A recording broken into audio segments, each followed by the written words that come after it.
If you were good? Thank you. We're going to call this meeting to order at 7:01 p.m. Thank you all for coming out during finals week. I hope everyone isn't too stressed and waiting into this meeting so we can all get back to studying.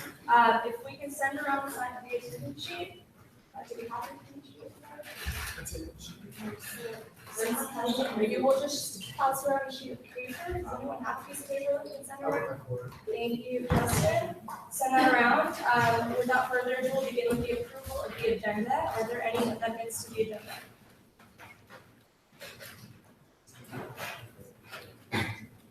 Just for the sake of clarity, I want to make sure that it's clear that we have, before we approve the agenda, that we have no funding allocations that need to be made, just given that there was an asterisk next to the item on the agenda. Are there any funding allocations that need to be made tonight? Cool, just want to make sure we're clear on that. So if there are no amendments to the agenda, we'll now entertain a motion to approve the agenda. I move to approve the agenda. Thank you, Justin. Second. Thank you, Zara. All in favor? 1, 2, 3, 4, 5, 6, 7, 8, 9, 10. Great. That is all opposed? All abstaining? Great. We approved the agenda by a vote of 10-0 to just point of question. So given that Emma is a proxy, do we just not count her as a vote at all, or is it an exception? She doesn't count. So great. So this motion passes by a vote of 10-0 to 0. We're now going to move into the approval of the minutes. We have to also approve the minutes from 2 weeks ago. Now that they're all finished, thank you, Eva, for that.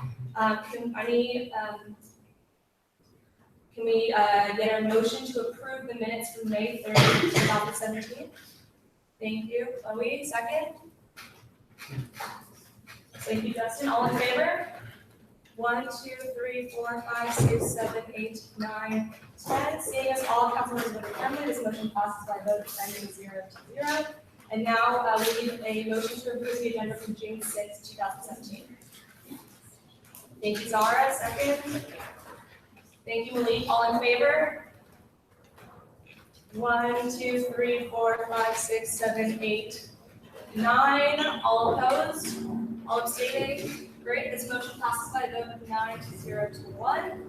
We will now move into the public comment section of our meeting. We have 30 minutes allotted for public comment. The first round of public comment will be audio only. If you'd like to make public comment without video, you are instructed to do so now. Every public commenter will be allocated 2 minutes to speak. When you have 10 seconds left, I put the gavel to the table. That is your signal that you have 10 seconds left, and we'll ask you to wrap up after that. So we'll begin with audio only public comment. We'll start over here. We're on the queue public comment. Please feel free to step up and do so.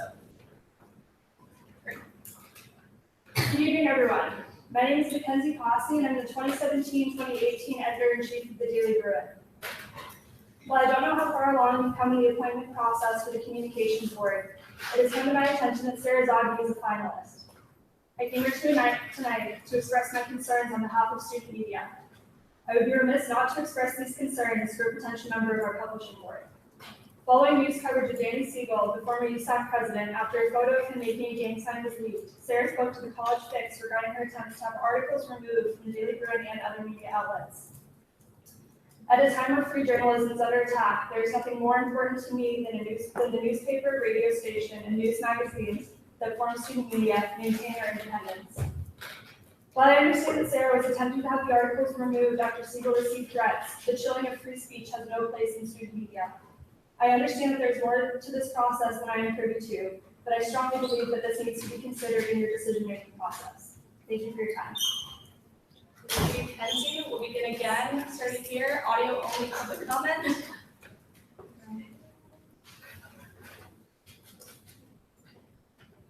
I'm gonna go around one more time just for the sake of giving everybody an opportunity. This is audio only, public comment. From the room. Seeing none, we're going to move to the audio and video section of our public comment. Again, same rules, 2 minutes, hit the gavel when you hit 10 seconds left, and you will be instructed to end your public comment then. So we'll begin over here.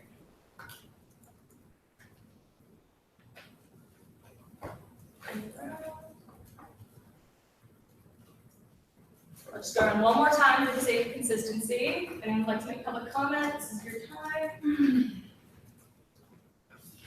Seeing none, we'll call the end of our public comment section at 7:06 p.m.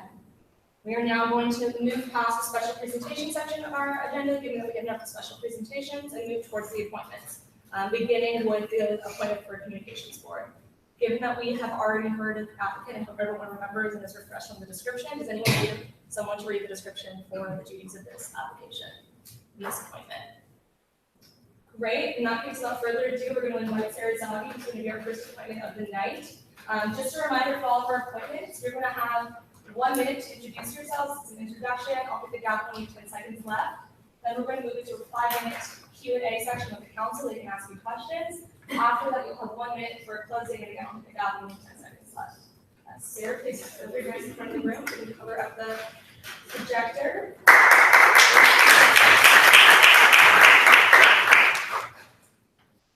So Sarah, feel free to begin with our presentation. Hi everyone, my name is Sarah Zagi. I'm a second-year communication studies major and I'm a computer student from Los Angeles. And I'm hoping to be on your next undergraduate representative on the communications board. I feel like I have a lot of experience that I can bring to the communications board. I've been working in entertainment, journalism, and public relations for the past 6 years. I have experience working at public board and media outlets, and I hope to bring those experiences to the communications board and be able to help provide resources and be a voice for student media on our campus. Great. Thank you. We're now going to move into the 5-minute Q&A section with council beginning. Beginning now. Any questions for Sarah?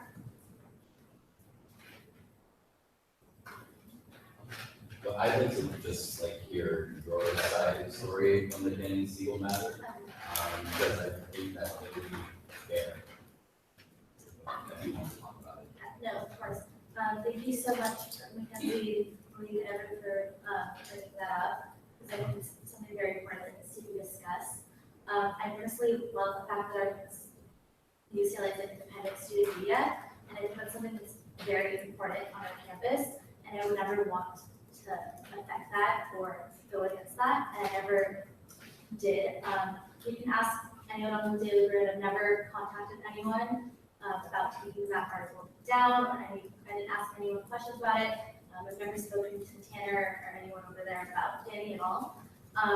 This past year, I was the presidential appointment for USAC media feature, and so that role for that position is to handle social media and press releases and any press relations for USAC as a whole. So obviously this year when the Danny Siegel stuff came out, while I don't agree with everything that Danny has done for his actions, I was put in a position where people were contacting USAC as a whole, asking for Danny's comment on the scandal.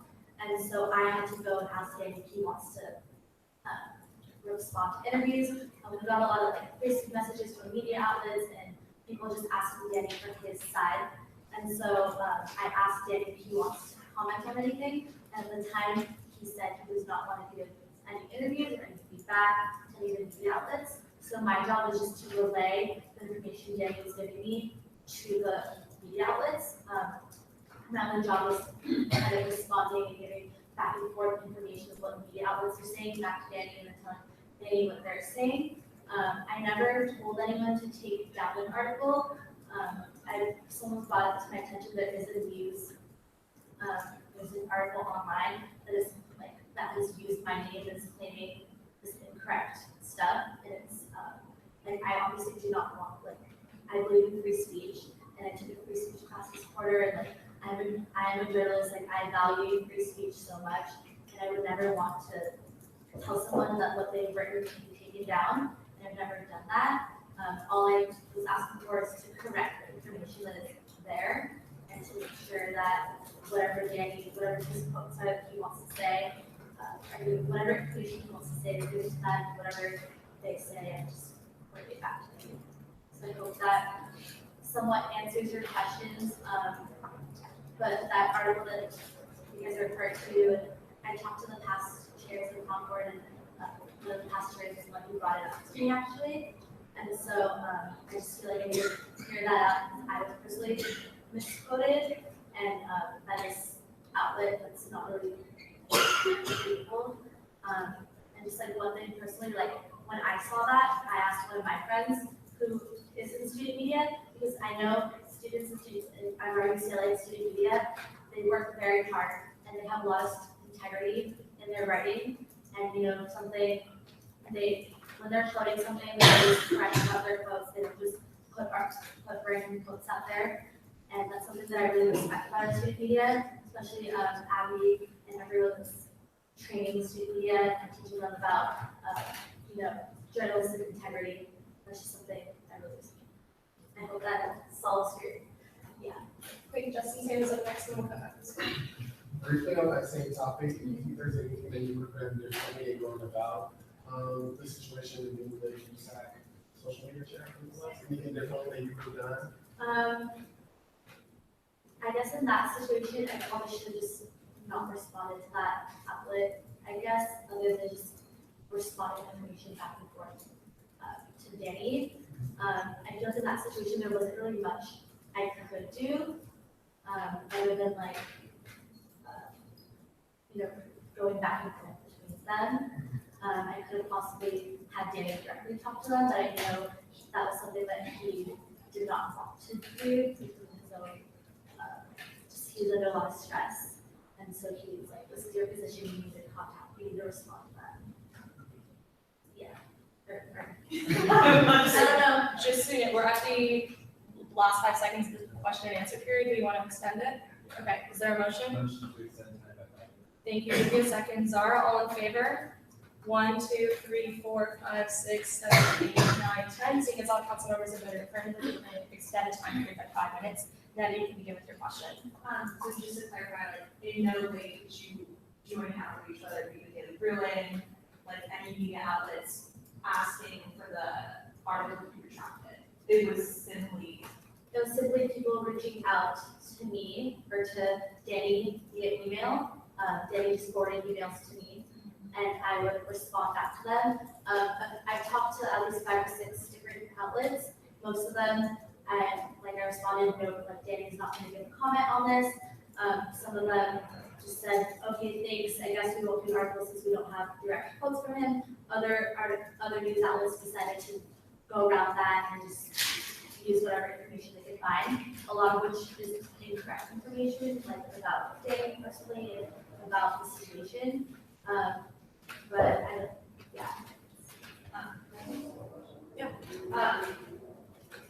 what is your current role, like, within, like, what is your current relationship with student media, and what influence have you had in student media this past 2 years? So I've never been involved directly in student media on campus.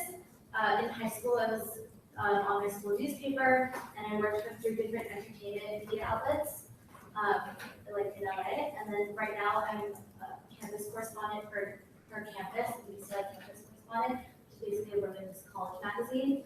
But that's not affiliated with UCLA student media.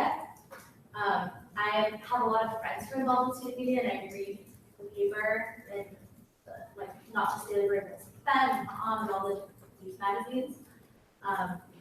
But I personally love student government also. So when I started college, it was very difficult for me to pick between pursuing student media versus like student government, because you cannot be in both. So I feel like this is a good way for me to use my student government experience to help student media and also follow that passion that I have. Questions? Yes. Seeing that your UCLA student media experience is very limited, but in your resume you had extensive background outside media outlets, how will you be able to really take that outside experience and enrich the Blue and Live community here through student media. So they're specifically how we do that. So I have a lot of experience within those different outlets, as you mentioned. And one thing that I know student media has done this year is a lot of they had a lot of resources for people involved in student media. Like I know this past year they did an NBC tour for any students involved in student media that wanted to go to that.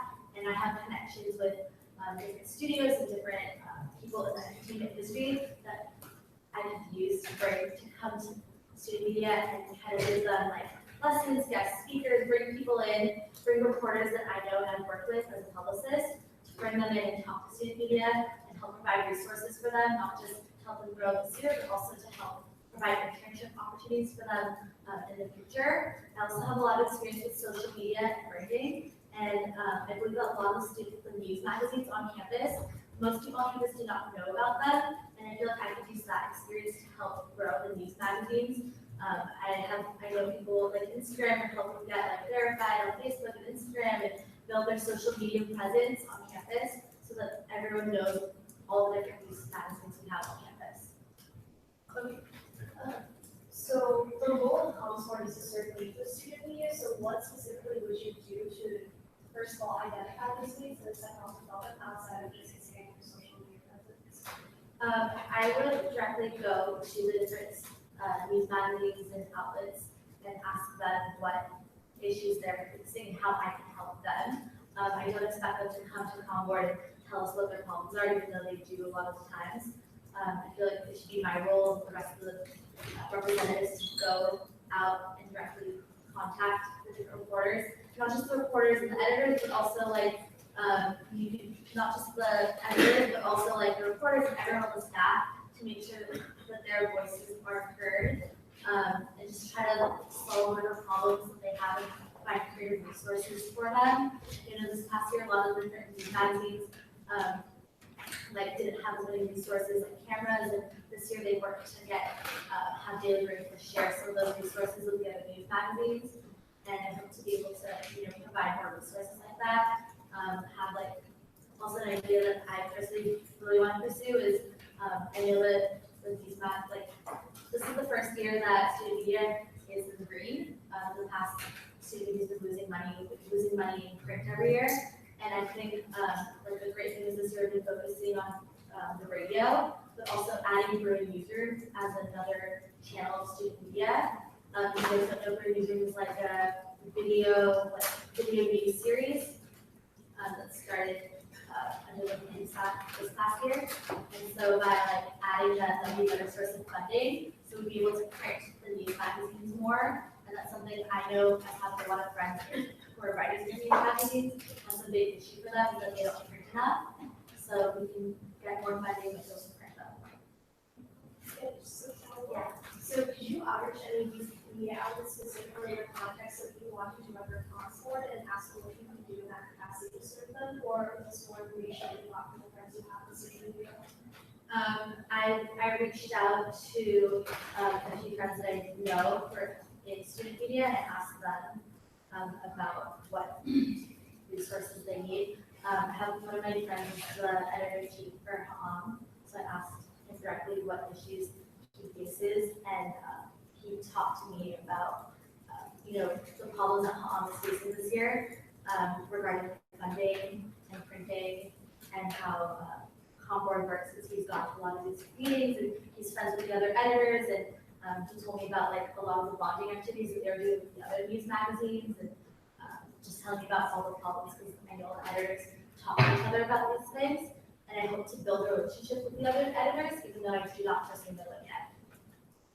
So that is the end of our 5-minute Q&A period. If you'd like to extend again, I motion to extend by 3 minutes. Second by Netta. Thank you. All in favor? 1, 2, 3, 4, 5, 6, 7, 8, 9, 10, 11. Seeing as all council members have voted affirmatively, this motion passes. We're going to add a 3-minute extension. Set. Kayla, your question. What's the reason that you're not involved in student media, even though you're really passionate about communication or journalism? So the reason I never got to join student media on campus is because I love student government. This past year, I was working as an intern interned in the president's office my first year, and then this past year I was working in the general fund office, FSC office. And this upcoming year, I'm also going to be working in the FSC office.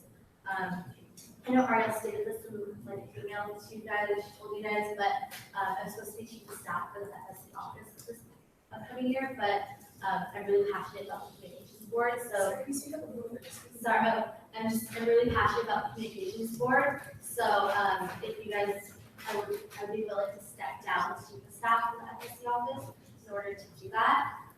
But because of my involvement in USAC, I've never joined student media on campus, which is kind of how I found my other outlet, which is through Her Campus, which is an online women's magazine that I write for, and I'm working with a team of 20 writers to build that up. Justin? If you were to be appointed to the communications board, I'm sure that position will require you to be impartial. So how would you go about keeping yourself accountable to focus from an advice standpoint when you're serving in that capacity? So ComBoard focuses mostly on just like funding, budgets, and providing resources and a voice for student media. So I believe that by just listening to the voices of the editors and people involved in student media, that's how I can be unbiased and just make sure that I keep myself accountable for what is best for UCLA as a whole, what is best for student media.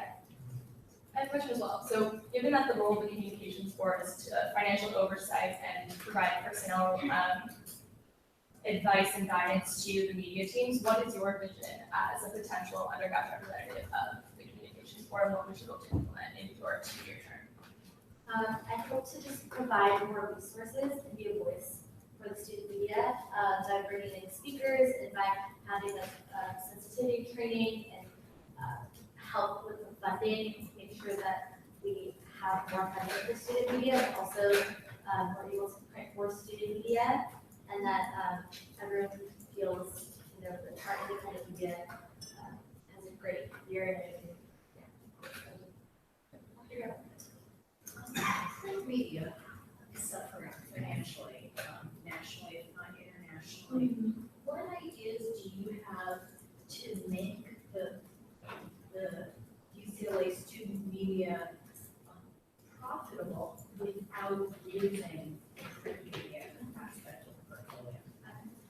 So one thing I mentioned before is adding the Brand Newsroom, because they get over like hundreds of thousands of views online, and by adding them to the student media outlet, they would be getting money through ads online, which is very easy to do through YouTube and all these sources, and that funding could be used to print more and to keep up the funding to afford to print.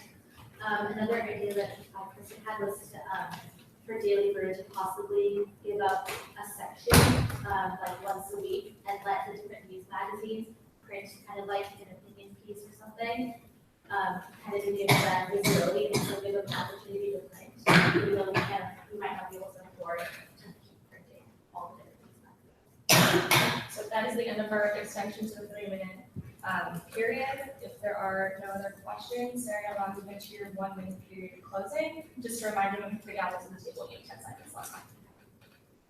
I just wanted to thank everyone for your time. I hope I've shown you guys how dedicated and passionate I am to this position and to UCLA. And I hope that you guys look at my experiences and qualifications on the campus. Thank you.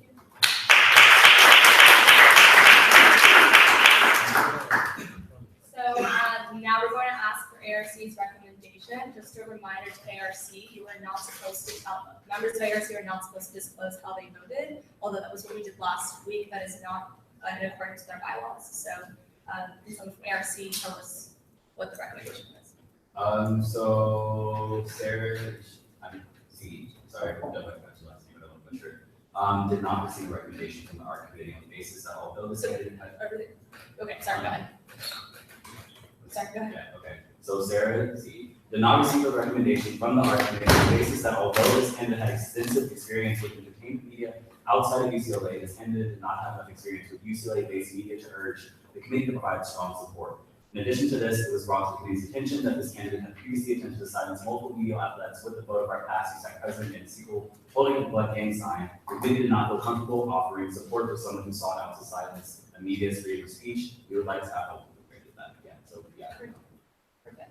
Just to provide clarification, after having spoken to leadership of ComBoard and the current interim director, Communications Board does not want students who are involved with their current media outlets on the board, given that it is a funding body, and having connections to or being on the staff for media outlets could put a student in a position that would make them biased in their funding allocation. So it's actually preferable that the candidates not be involved with student media, because doing so could constitute a conflict of interest when they're voting for, to allocate funding. Yeah, and that's just to remind you, that's not my decision, that's the decision of the Communications Board.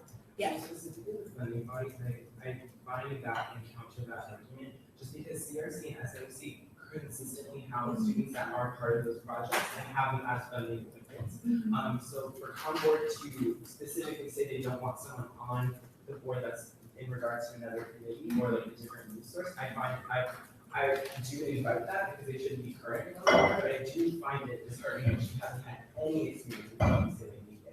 Because that says a lot about not understanding the actual needs and having to go out and have to connect with those people, which isn't which is hard to do. And that's the point. So having that experience does benefit an applicant trying to be on a position like ComBoard or SIOC or CRC, being part of the project or the news source. Right, I was just kind of bounce off that. I understand that from a logical perspective, but I mean, if the role from my understanding is to advocate for student media voices and their needs, I don't understand how someone could take on that role and never been involved in the workings of student media or have any type of formal relationship, whether it is like to be directly involved in student media, but like have some type of relationship, long-term relationship, any type of like anything. Yeah, because I don't think you can advocate for something you've never really seen or like been a part of. So, I mean, I kind of respect that, but I'm not sure where they're coming from in relationship I just said. So just if I can provide clarification again, the role of the board, of the students on the board, is not necessarily to advocate for students' needs in their capacity. It's to be connected, it's A, to do the financial oversight of the board, and B, to look over personnel decisions. Like, for example, if Daily Room is going to hire a new staff advisor, that would have to go to the Communications Board. Additionally, it's to provide training for the board. So yes, it is important to represent student perspectives on the board, but it's not necessarily specifically to like advocate for. I mean, it is advocacy. I just think that like it's very different from a board like USAC, and I want us to keep that in mind when we're talking about. So could you elaborate? Yeah. If it's not advocacy, then what is it? So if you're representative of student media, like you're essentially representing students. Yeah. What are you in that capacity? So If I have. yeah. So I want to like talk a little bit about the word advocacy, because if you're a fiduciary, in the same way that we talked about the BOT appointment, you're a fiduciary of the Communications Board. So it's your responsibility to look at the budgets, to look at the printing capacity. Like, for example, when student media was in the red, the Communications Board, in conjunction with the media, was responsible for the referendum that passed and helping to allocate the budgets and look at the budgets to see what the need was. It's absolutely their responsibility to be connected to student media outlets and to bring their concerns to the table. I guess my only personal hesitation with advocacy, I think, is because it implies like an outside group influencing the board, when in reality, I want us to recognize that the students on that board are full voting members in the same way that any adult is. And so I guess that's my hesitation with that word, because it implies influencing the body you're not necessarily a part of. But I think your point's well taken. If not like advocating, just a representative. Yes, yeah. So I had a similar question and trying to understand the way that the board works in terms of funding. So is ComBoard's reasoning for not wanting this conflict of interest because they're wanting a student who's more independent, who's not tied to specific outlets? Because from my understanding, like it's not necessarily equal in terms of funding. Like they've only recently just started having print issues while they're obviously prints daily. So would that be the reason why they don't want a student who's previously worked with entities, so that they're not favoring perhaps like the funding of an organization they've already been a part of? Is that the justification? position? So I think you're pointing to two different things. I'll say, in regards to your last question, yes, the reason why they want a student who isn't particularly tied to one media outlet is because they don't want that personal connection to favorites the funding decisions. But you're pointing, I think the other point you're talking about is the discrepancies between the funding that the Daily Bruin receives and the news magazines. I can tell you, previously having part of the news magazine my first year and looking at the budgets on the agency CLA side in terms of oversight of that particular entity, that's an issue that comes up every single year, and the news magazines feel like they do not receive adequate funding. I think that's absolutely something that we as representatives and students who are serving the student body should reiterate and really stress to our appointments to the communications board, so we can continue to make that a point of concern, but unfortunately it's not something that we have control over. Yes, Justin. I just want to highlight, I sat in on the ARC appointment for Sarah, and I was really impressed by her initiative to really keep student media consistent on being in the green and or the black and not the red, because I forget what I said, print media is really slowly starting to move on the downward spiral. So if national publications like Huffington Post and the New York Times can notice this, it's strange that our own media can't go on with that same trend. Also, I like the novel idea of really meeting with the publications, the individual level publications, and supporting the editor-in-chiefs in that. So I like that collaboration and novel ideas and Sarah's work. Yeah, please. I as well sat in on her interview, and I agree, she did have ideas that she presented to us, with them being, to get out of red, to kind of, turn to online media, such as the newsroom, and to like incorporate that into student media. I respect that idea a lot, but, I think from what she presented, a lot of her ideas were idealistic, to say the least. So I mean, personally, I just question, like, I don't know if anyone can talk on behalf of this, I question, and maybe it is a reality that can manifest, but I'm not sure how feasible the education presented were in the context of her role and its student media. Can you clarify specifically that idea is? So, Bruin Newsroom, she talked about basically, if we add Bruin Newsroom as a student media outlet, we give them a space to film, they're getting a lot of views, and she's saying that maybe you can use that as a revenue creator and incorporate advertising, right, which your website goes in there, and so that was like one of her ideas, that incorporating Bruin Newsroom into student media is not a thing right now, and so I don't know how feasible in her role on board. Like that was her concrete idea that she provided us, talking on behalf of getting out of red. But I don't know how feasible that is, and I don't know if that led to her understanding of the position. But just something to question. I don't know if anyone else might have thoughts on it. I just really. Kayla's and I were both referring to, so maybe she can talk about that. Actually, can you say that? What do you mean by this? Green newsroom is not incorporated into student media. So it's not a part of the UCLA, it's not affiliated under the state's UCLA currently. Yeah, and I was one of the reporters in the newsroom before, and I stopped being one because conflict of interest, and it's some time ago.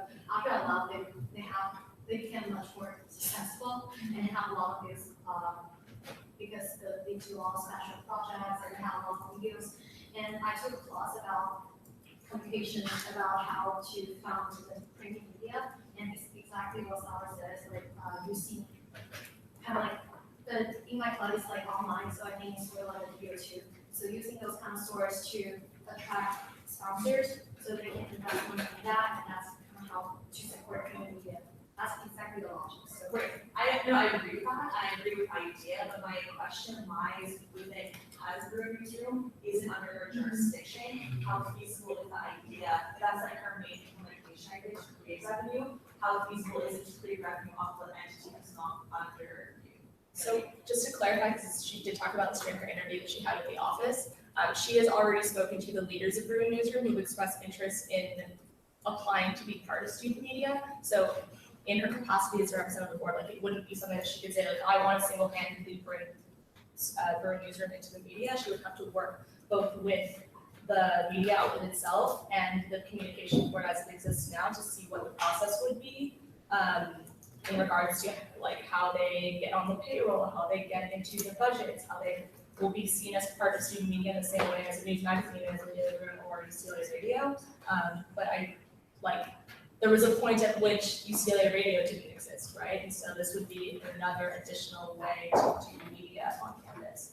And in regards to the advertising stuff, and the sponsorship opportunities, I can just say from personal experience, given that Bruin Newsroom was part of the office of the president previously, I came into my office with money in the budget, which wasn't part of the office originally, because Bruin Newsroom actually received sponsorship from outside organizations who were interested in, if they were doing an event on campus with a student group, wanted to bring attention to it. So they are effectively receiving sponsorship. So that is, I think, in terms of the feasibility, just like comment on what I do know about that, I think it is a potential way to raise revenue. Yeah, Chloe.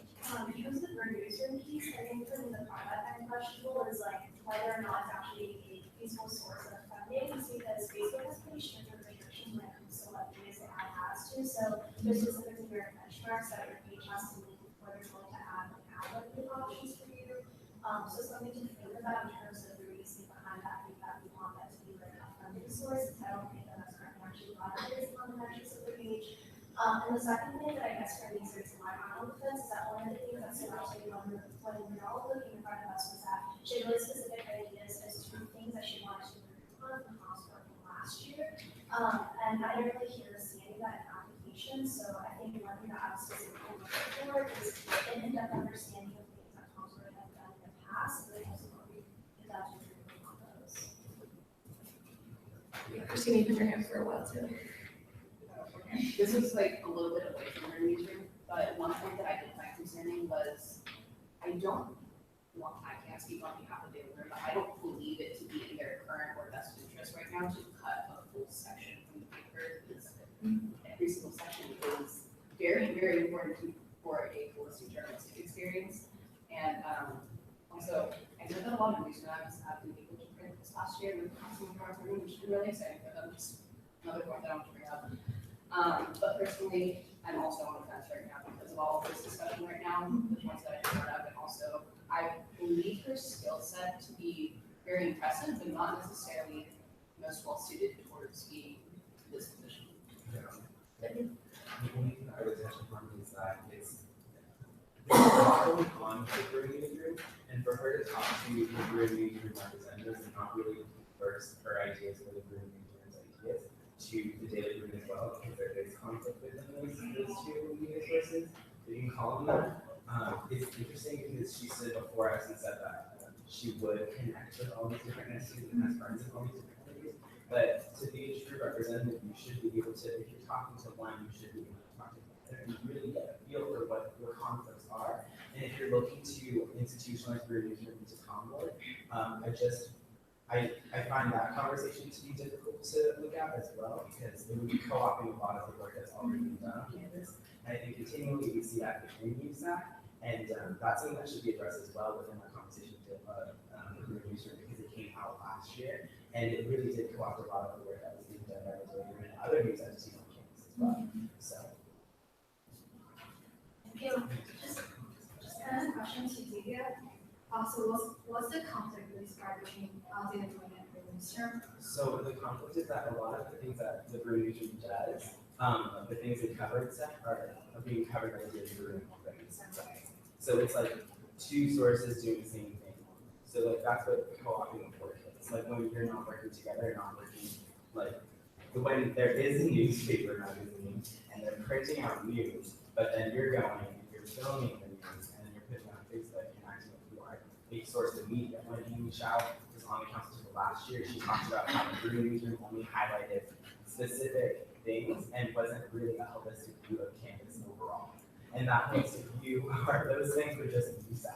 So for a lot of the time before that commentary, a lot of the things were USAC. And understanding that it was a new source of media, they did meet that critique and they did focus on different things. But I think that it was so heavy on USAC for so long that, and coming out of the USAC space, it is really a conflict of interest in general with any type of media, right? Because that's government source of media. And that's exactly what the Trump administration is trying to do. Just to parallel those. But for the most part, that's why it's conflict of interest, because we really can't have a news source come out of USAC. And yeah, there's a lot I love to clarify about the newsrooms affiliated with the with USAC, and the things that the director in the offerings district, he just part of USAC, he does not do it as an admission under USAC. And about your points about your law USAC use, and I think that's going to start. If you take a look right now, they are not completely focusing on USAC.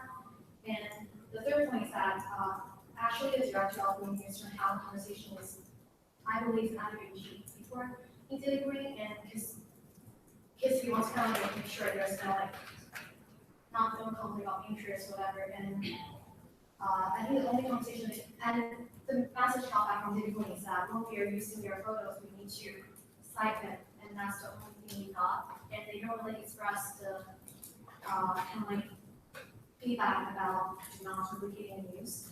And the other point is that the reason why they're trying to use the video form is that, for example, for a lot of international students, they don't really know much about, they don't really read much about everything, but they do actually watch videos, and those videos actually help them to understand what's going on on campus, what events where they go to. So just kind of So I just want to remind us all that we're here, and I think the conversations we're having about the newsroom and about the communications board decisions and precedent are important, and we should have them, but I just want to remind us all that we're here to discuss Sarah's appointment, and if we want to talk about the merits of the newsroom or other things, we should do so, but maybe at a different time or place. So I just want to redirect the conversation back to Sarah. Yeah, Jessica. Yes, that's what I was going to get on the lines of. I think the room newsroom is just one novel initiative that Sarah brought up to make student media financially sound. But I look at her capacity from the logistics part to oversee communications board and student media. And I think that her long roster of various experience outside of UCLA, which not so much student media at UCLA, but working with CBS, NBC, all these different outlets, I think that Chris Jenner, yeah, which is Chris Jenner runs a whole family. I think that puts her in a very good position to really oversee the logistics of the communication board and kind of act as that impartial voice that she doesn't have any experience with UCLA student media. So I really think that she'll be crucial in making those decisions, those logistical decisions, to keep or their 1 year being in the black and not the red, keep them profitable, which I extremely want student media to be today. Yeah, I guess I just wanted to bring back that discussion point about against, but since I do want to talk about the delivery that she made the effort to come here for public comment and to offer your perspective on things. So I guess I want to open that conversation up and see if anyone else has any thoughts on it. Yeah, just the conversation about it, because given the fact that they really effort to talk about the comments, so any thoughts that council members may have on that. I mean, I think that it's hard to tell, like, I personally, it's hard to tell if like these stories are out and like people are saying that she did reach out to people trying to down the stories. I think there has to be some basis in it. There's like they can't all hearsay like everyone's rooted in some kind of truth. And I mean I understand what she presented to us, and I know it can be a very large gray area when you're running media and like doing outreach or responding to outreach, but I don't think it's how, and there's something that's a little fishy about the situation. Oh, no, I'm just trying to understand because, Gisborne cited, I think the college fix, which wrote it, so there were two outlets which made this kind of college fix and the tab, right? So I think I'm just trying to have an understanding of what's really going on within the situation, because obviously if there's a threatening of independent news media, that's a serious issue. However, I think it's important to look critically at the other news outlets which are being talked to, and I know it's like words conflicting against one another, but that's kind of like a conflict which is going on in my head, is that multiple news outlets were talked to, and it's this one like online tablet, which is, I'm not trying to discredit, like obviously it's a serious issue, I'm just trying to understand the issue that Sarah is misquoted, and I do not know fully what happened in the situation, I'm not involved in the situation, I'm just trying to understand what's going on. I mean, like, I also felt like, okay, there's a communication between these two outlets, and she has been correcting things that statements that have been released by Danny or like that weren't correct. I don't know why she wouldn't as well do the same on behalf of herself, because why are these things still out there? Like it was discrediting her, why, you know. I wish that was a question we would have asked during the 5-minute session.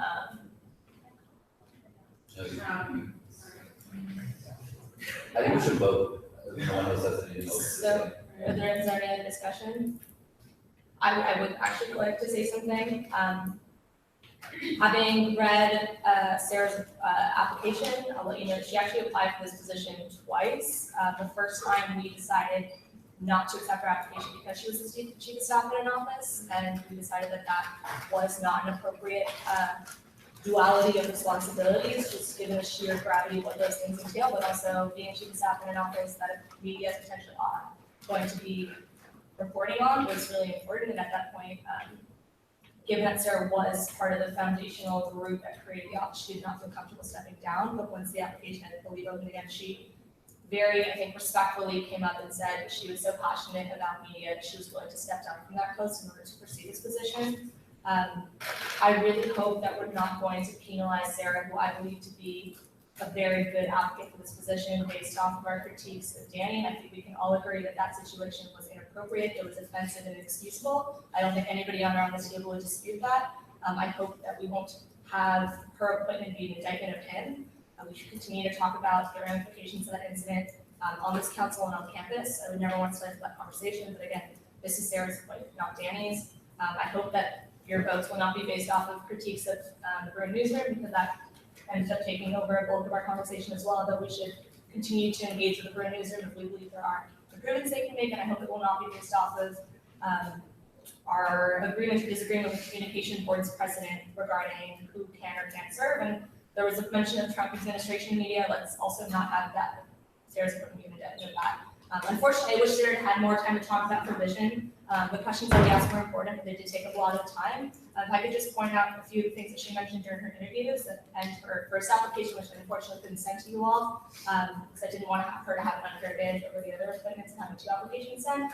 A few things that stood out to me were when she talked about cultural sensitivity training, she talked about having the news magazines themselves do so because they are very much connected to underrepresented minority communities on campus, and having them do cultural sensitivity training for all of campus media, including the Daily Bruin, including USAC Radio, to ensure that the things that we're putting out are not being put out in a way that is offensive, because it has been a problem for student media this past year in connection with them.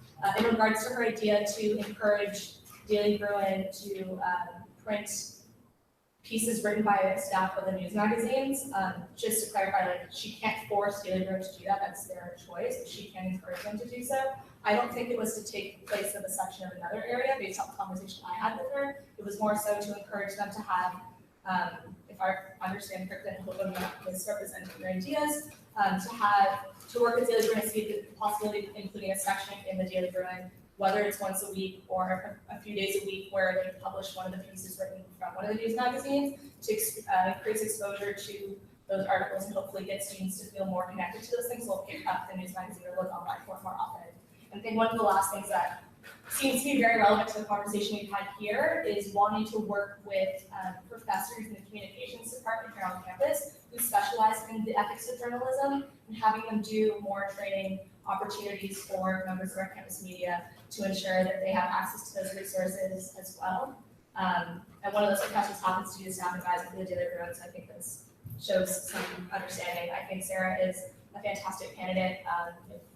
Just to tell you some of the appointments director's feedback, they felt that her extensive experiences with media on and off campus, while she may not have been directly involved with our news media's outlets, point to her ability to be connected and understand the challenges that media faces in the future. I think she has innovative ideas about how to better training opportunities for campus media, and ultimately I think that I can tell you, having read the applications, she showed the strongest grasp of media overall, the challenges it faces, and I think she provided innovative solutions for how to address the challenges of the future. So that's just to provide some of the feedback on why we felt she was the strongest candidate for the job.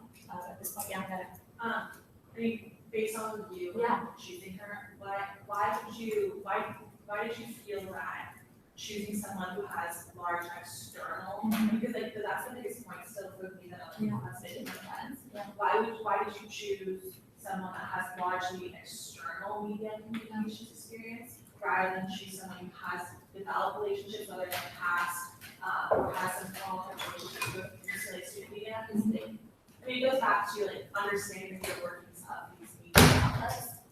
Why would you choose someone who has that experience when they apply versus? So I just want to clarify too that it was the appointments directors that did so I wasn't directly involved in picking Sarah. I watched from above to make sure that the process itself is sound. To my understanding, there actually weren't applicants from within student media who applied. But I think like if there was, so again, I want us to recognize that we're picking from a pool of applicants who did apply, not those who did. Like there may be an ideal candidate out there, and we should absolutely discuss like again how we can better do outreach to ensure that those ideal candidates are getting here. Yeah. Within that. Yeah, so like unfortunately, we didn't have extensive experience, and we felt that given that the interim director of the COM board asked for a candidate who was not previously involved, like Sarah was the best of both worlds, right? Not having been directly involved with any of the campus media outlets, but having extensive experience with media and communications outside of it. We felt that her experiences outside were directly transferable and could be applicable to her experiences here. Yeah. I'm really questioning which way to go about this decision, only because, like, the editor-in-chief of Daily Bruin is here, and she's already declared, like, her strong opposition and concern, and that's just something that definitely concerns me as a council member, given Daily Bruin is, like, one of the biggest media outlets here on campus, and I'm just confused on what's the issue behind, like the initial conversation we had here about like Dan Siegel, and I know that's not the conversation that we should be focusing on solely. It's just concerning to see someone coming in, someone who's supposed to be represented by Sarah to be coming in and saying, you know what, we strongly oppose or just find it concerning. So that's something that I'm juggling because I'm taking into account everything that's been said down the table. I'm trying to make my decision based off of that. It's just hard, and I'd like to talk about that. And I know we're pushing it because we all have more things to do, but it's just like, can we talk about like the days we were being here? And like, yeah. I didn't hear this other thing. Take it out, take it. No, like, when you brought up the point, I think there's something to be said about editor-in-chief of excerpt kind of during the informal comments and the greatness of that we consider the greatness of. The Daily Bruin editor, as I heard it, expressed opposition based on a belief that Sarah had tried to have coverage removed from the media, which, if true, would be suppressing the freedom of the media. And that's a key tenet of the media, is that freedom to write about and cover whatever they choose, and to be point neutral. Sarah, in her interview, stated that she had never done that, and that the coverage on the media which accuses her of doing that is false. So I would just ask that you balance the two perspectives. She was given the opportunity to respond, and her response, if you find her ethical and credible, her response suggests that there is coverage on the web which suggests she did it. She doesn't agree that she did it, or that if she had, it would have been appropriate. And I do think she should be given the opportunity to be taken at her word when she says that they wrote things that aren't true and that she never attempted and never would attempt to have coverage removed from the web or from any media outlet or to interfere with what any media outlet can cover. Just to touch on Sarah, her positions and what she's done. within her time at UCLA, being the current chief of staff of the FFC office, it does say a lot about like what she's trying to do and what she's going for. And I find that great, right? Because like we're all part of USAC, we all have our chiefs of staff, right? I just want everyone to think about, since we do all have our chiefs of staff, if a chief of staff is to step down at such a crucial time within summer coming up, it's difficult to re-recruit. And that's something that like should be in the mind of Sarah as well, just coming up and as well. And that's just something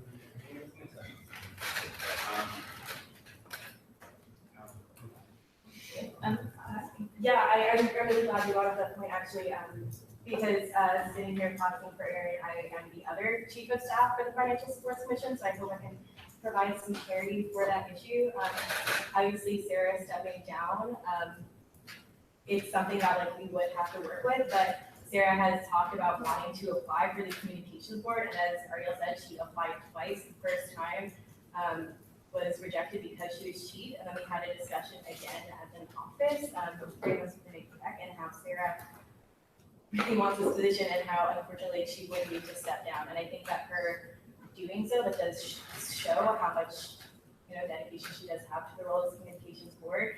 As the other chief, it's understanding that a lot of Sarah's work will end up like falling within other shoulders within the office. However, we've already had our first office meeting. We already have office expectations for the summer communicated and modes of accountability and checking in on our office members over the summer. So it's something that we are prepared to work towards in terms of making sure that our projects are completed on time and that we're ready as soon as regular session begins, because the work is starting now.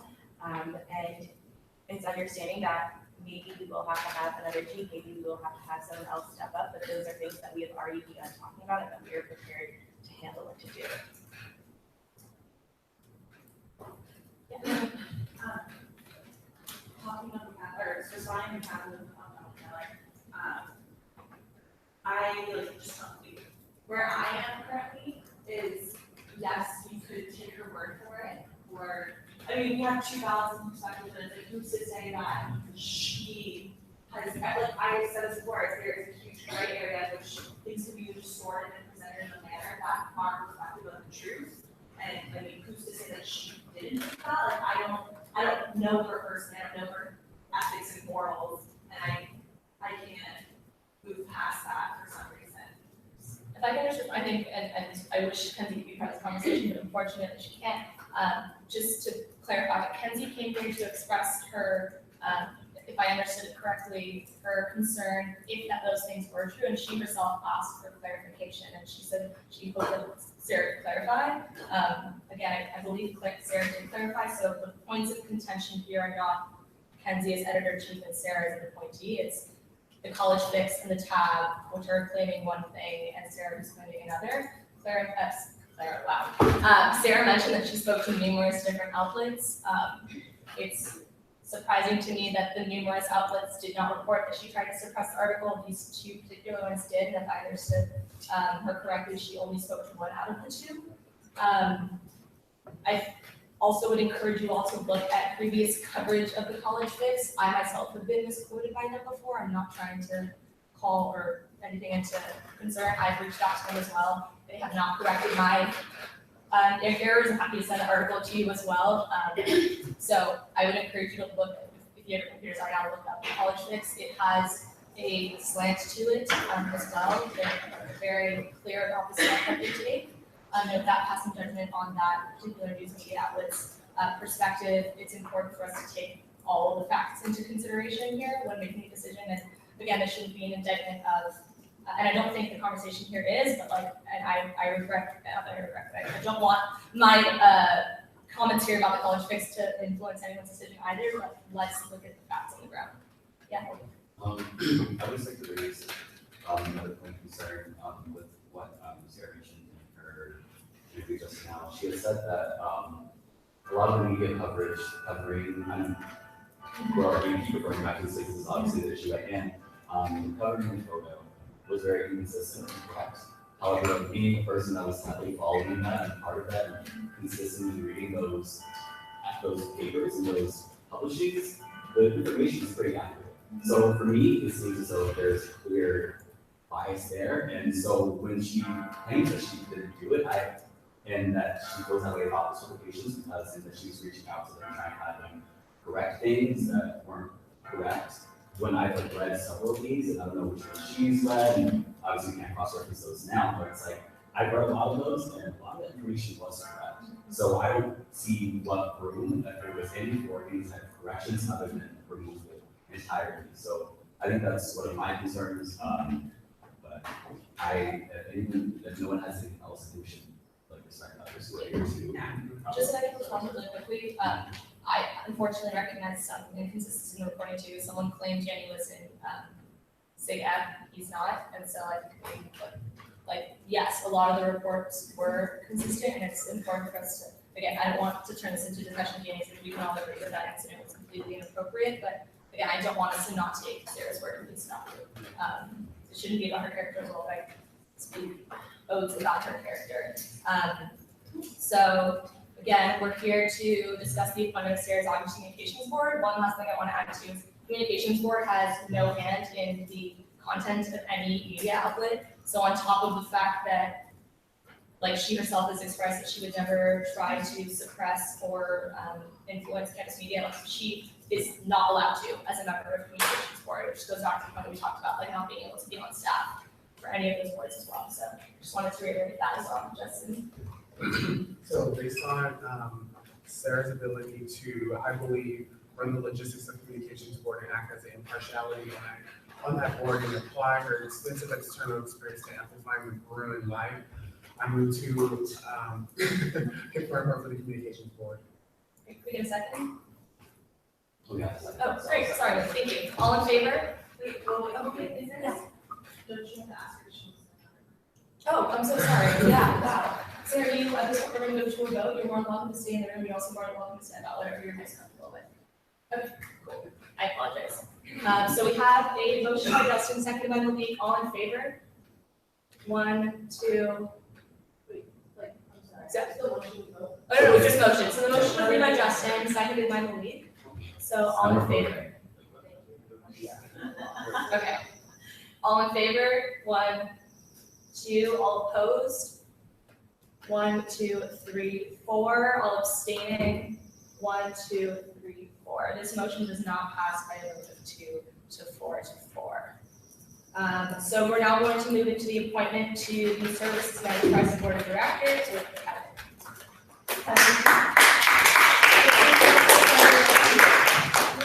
Kevin, you're gonna have 1 minute to do an introduction. We're gonna keep the gals to the table and you have 10 seconds left. We're then gonna move into a 5-minute Q&A followed by 1 minute closing. So just to remind everyone, Kevin is going for an appointment to the Services and Enterprises Board of Directors. Does anyone need clarification about what the roles and responsibilities of that board are? Fantastic. Whenever you're ready, Kevin. Hey everyone, my name is Kevin Otto. I'm applying for this position because I have a unique and intimate understanding of how this entity can better collaborate with students to improve the student experience at UCLA. Since the fall quarter of my freshman year, I have worked in the UCLA store as a customer service representative and supervisor at the market.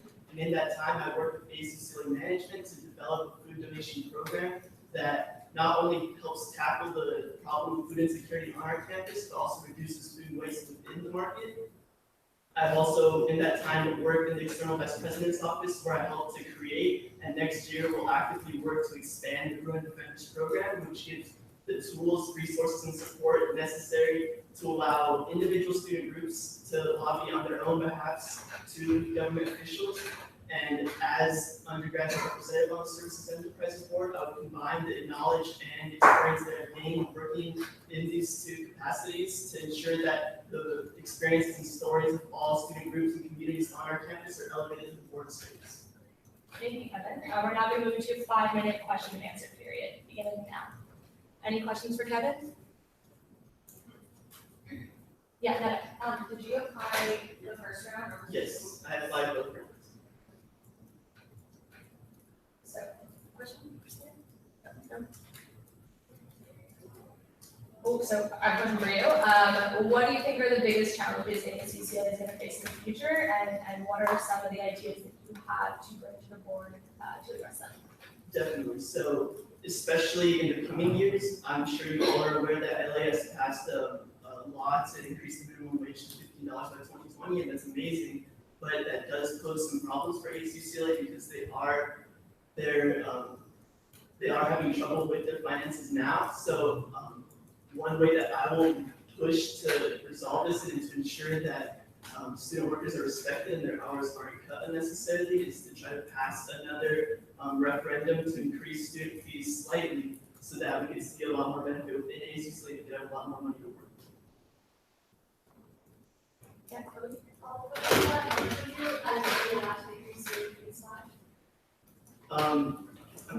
I'm definitely gonna have to look into that a lot more and to discuss with students to see how much they would be comfortable with. I wouldn't want to increase it by too much, but I definitely think that even $3 increase would help out ACCLA. So I end up over there, David? So, I'm sorry, I'm confused about the conversation. What are we talking about? So he spoke about a challenge he believes ACCLA is going to face in the coming year and proposed what he thinks is an innovative solution. You proposed a referendum. Yes. A $3 increase. Well, I would have to discuss with students more. I don't want to. Is this a hypothetical referendum? Yeah, hypothetical. So what would you, because that's one of your contrary ideas or something I've learned from Yeah. right? Can you give me a little bit more information about where this money would go and why there's this referendum? Definitely so. Yeah, Oh, you have this.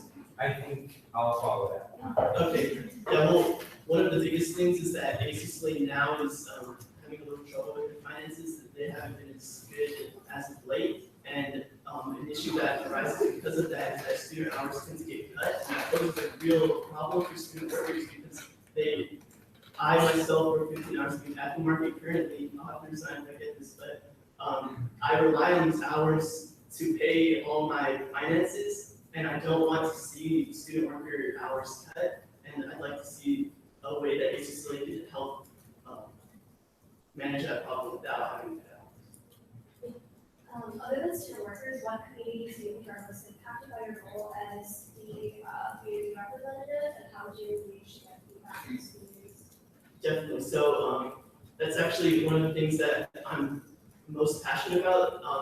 In your office next year, I'll be the Bureau of Defenders Director. In that capacity, I will be outreaching to individual student groups and communities starting in the summer and early fall to engage, to hear about the issues that they're facing and to learn more about their concerns. And I will incorporate that not only into Bureau of Defenders, but into my role as the ACCLA Bureau. Referring to any transfer blocks under to ACCLA, how they definitely need to switch up the taxes or else they won't be able to operate independently anymore. Other than a referendum and a student fee increase, which I'm sure would be the last priority, what other ways do you think that ACCLA can start generating a larger profit? Oh, I think that definitely one of the problems that ACCLA is currently facing is a branding issue. A lot of students aren't aware of the full scope of ACCLA, what it means to support ACCLA, and a lot of that impacts how much they will support ACCLA. So I think that definitely informing students about the role that ACCLA has in their daily life and how ACCLA can benefit students if students are willing to engage with ACCLA. So more awareness of ACCLA, more profit. Yes. And so how do you plan to go about bringing more awareness to ACCLA and the functions of the students and grading this? Definitely. So my goal is not to have any town halls or anything. I want to take more of a grassroots approach to it, to individually reach out to student groups and to discuss not only my role on the board of directors, but ACCLA's role within their experience as a student. And I want to increase outreach like per student group. Like I meet with every student group to let them know the resources that ACCLA has to offer, let them know let them know what ACCLA operates so that they can give me the best feedback possible that I can incorporate to giving the board of directors. So unfortunately, that's the end of our 5-minute Q&A session. If we'd like to have more time, we can do so, but that is the end. I know she takes about 2 minutes. 2 minutes, okay, can we get a second? These are, All in favor of continuing extension? 1, 2, 3, 4, 5. Sorry. 1, 2, 3, 4, 5, 6, 7, 8, 9, 10, 11. Seeing as all of the council is affirmatively, we will add a 2-minute extension beginning now. Sorry. So as of now, what do you believe the students' current perception of the ACC? I think that now the current perception is that ACCLA is more of a corporate enterprise, like just consisting of the UCLA store and maybe some of the food outlets on campus.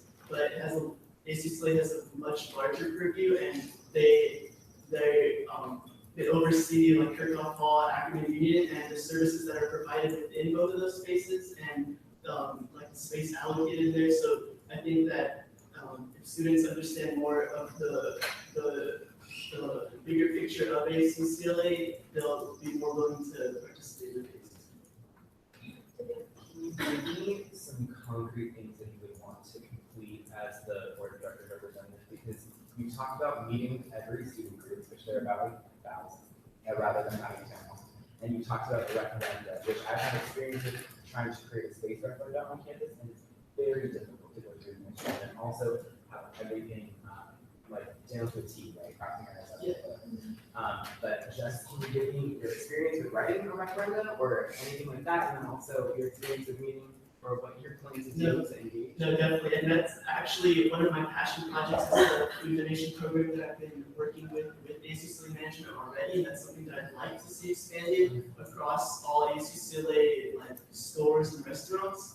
And I think that could really benefit, because right now it's already going to CPO, and that's doing a lot of, that's benefiting those students a lot. And if we expand it, if we even start donating food outside of UCLA to the communities next to us. Wait, what was the second part of your question? That's what I was working on. Because I was just confused because you mentioned the referenda. Yeah. But I wasn't unclear about the referenda. And then you mentioned like by engaging with other student groups, with every student group. But to make sure that UCLA is more visible to create more profit for ACC.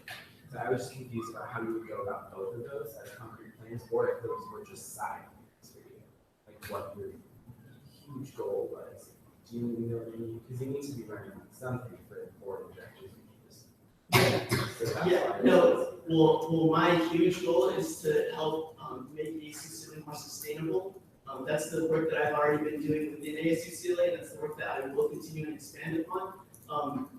As the board of directors, as the representative of the board of directors, I do plan on meeting with as many student groups as possible and outreaching to them. And I think that in itself is one of my big goals, because that will increase their awareness of ACCLA, and that will also let them know how ACCLA can help them. In that, when I ask for feedback on certain decisions that we're making, that they'll know exactly like the types of things that they could ask for.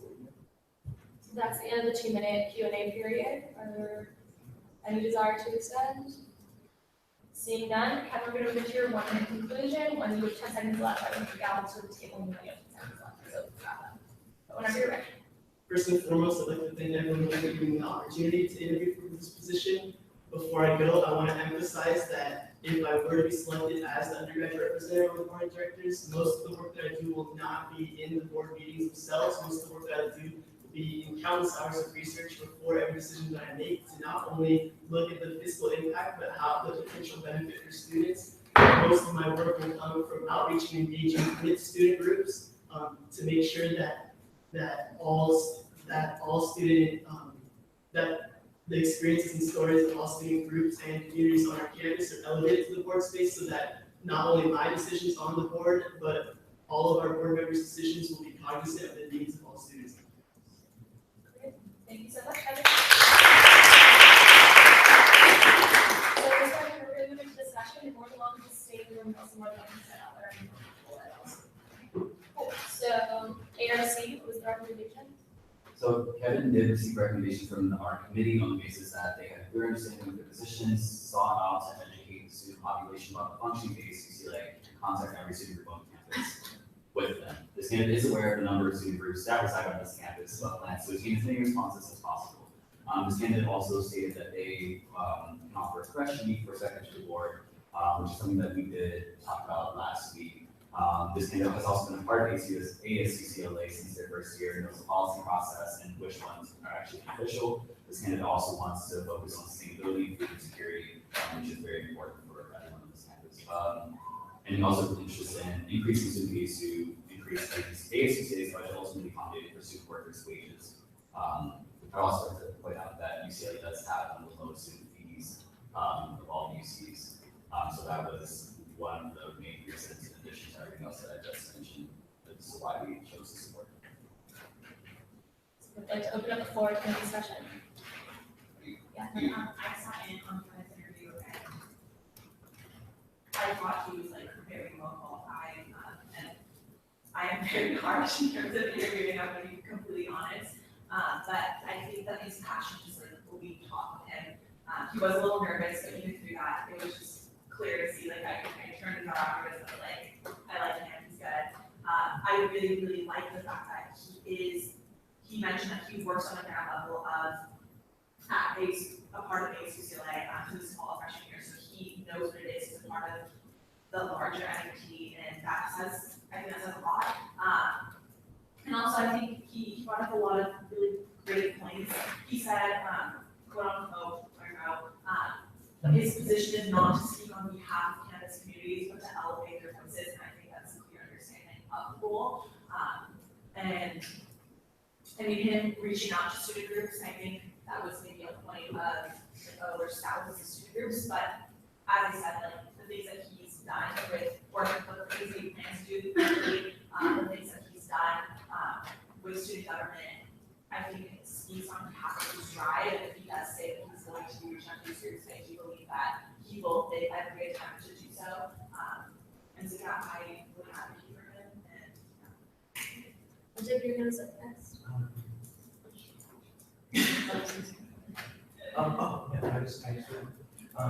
So I was concerned just now about referendum from the computer because you're burning that I wanted to do.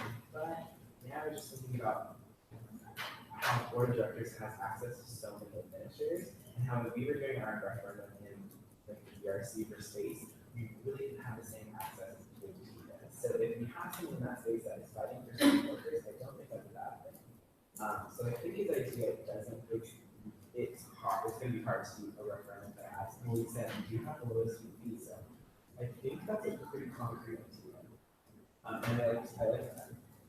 Oh, yeah, I was just gonna bring the point that was made about meeting with student groups after, Kevin has work experience within last year BD office, where he's the campus organizing director, in charge of a lot of RE student group outreach. Now, this year, I'm correct, he's in charge of group defenders, which again does a lot with outreach. So this, it's something where a lot of people say that they're going to be reaching out to various student organizations, but I believe that Kevin has already demonstrated that he's done so, and his role next year with student government is something that he's already committed to be doing. Sorry, as a textbook, so one like was talking about like conducting that constitution function like outreach to the student groups. I know that previously services and enterprises when trying to like conduct that outreach to understand like what this is supposed to be, like they conducted like email surveys and like sometimes like POD members would also like use office hours and things like that. So some of those things like weren't as effective. So like going like taking on this like other approach where like conducting actual outreach with these understanding that that's really important. And the second thing that stuck out to me was the students' current perception of ACCLA and how right now it's a very transactional relationship with students. So like fully recognizing that and like recognizing that could be a hurdle when conducting that outreach, where a lot of students like don't really have like knowledge of ACCLA as that like separate entity or like knowledge of like how everything plays into it. Like I didn't have knowledge of like, the separation between ACCLA and UCLA as an institution until I came to USAC. So like fully recognizing that like students don't really have access to that knowledge sometimes, but like we're to be able to like break through that barrier and like inform students and then like really understand what their needs are, like those two things. I'm not personally in the interview, but based on what I heard, in the interview that we have right now, probably I think something like only two things I got like that he were thinking as UCLA in his freshman year and he has some food donation programs or anything else he shared in the interview about these experiences and his locations. Yeah, I agree with you. So, been a part of ACCLA process, been a part of ACCLA since first year, has been very active in the policy process and the making that goes on in that entity in itself. So is aware of which ones are wasteful, which ones are beneficial, has helped set up the food donation project, which helps recirculate utilized food to CPO food closet, kind of expanding on that. Has already made connections with people in ACCLA, like the heads, so people can actually make things happen. Has already went about learning about the system of implementing a program and what ways are sufficient. So like, kind of jump on that, to say he's only done referendum work and only like created a food implementation program, I think, like, it doesn't place value on how important those things are. That's amazing. Like, the food donation program is like one that is like so beneficial to all students on campus. Like, that's huge that he like, was involved in that process of setting that up, and like we should very much know. Yeah, of course, I completely agree with that, just like I want to know more into anything else each year and contribute. Yes, I was just gonna add on, my second on the ARC review, and he's worked with the food closet and recirculating that food. I thought was phenomenal because it's a huge part of making sure that students that are for this grade, so like have a steady flow of resources that they can go to in CPO. I love just working with the EVP office and how he's committed to still working in the EVP office. And I think the major qualm I had actually was when he said he was going to reach out to all the student groups, because there's tons of them. There's 1,000 plus, but he's worked as a group to would initiate that. So wipe away that qualm I had. Any other discussion? If I could provide just one last voice, I think the thing that set Kevin apart from every other candidate is, we've already talked about it, right? Like his experience at ACCLA, like Kevin grew up in the union, right? Thinking about like he came into the union his first year. When I think about Kevin, I think about him in literally UCLA stored blue polo, just because it's like so part of his identity. And the fact that he was a student employee and already implemented this huge program to get the store to donate whatever food is potentially going to expire, which would have been thrown out otherwise.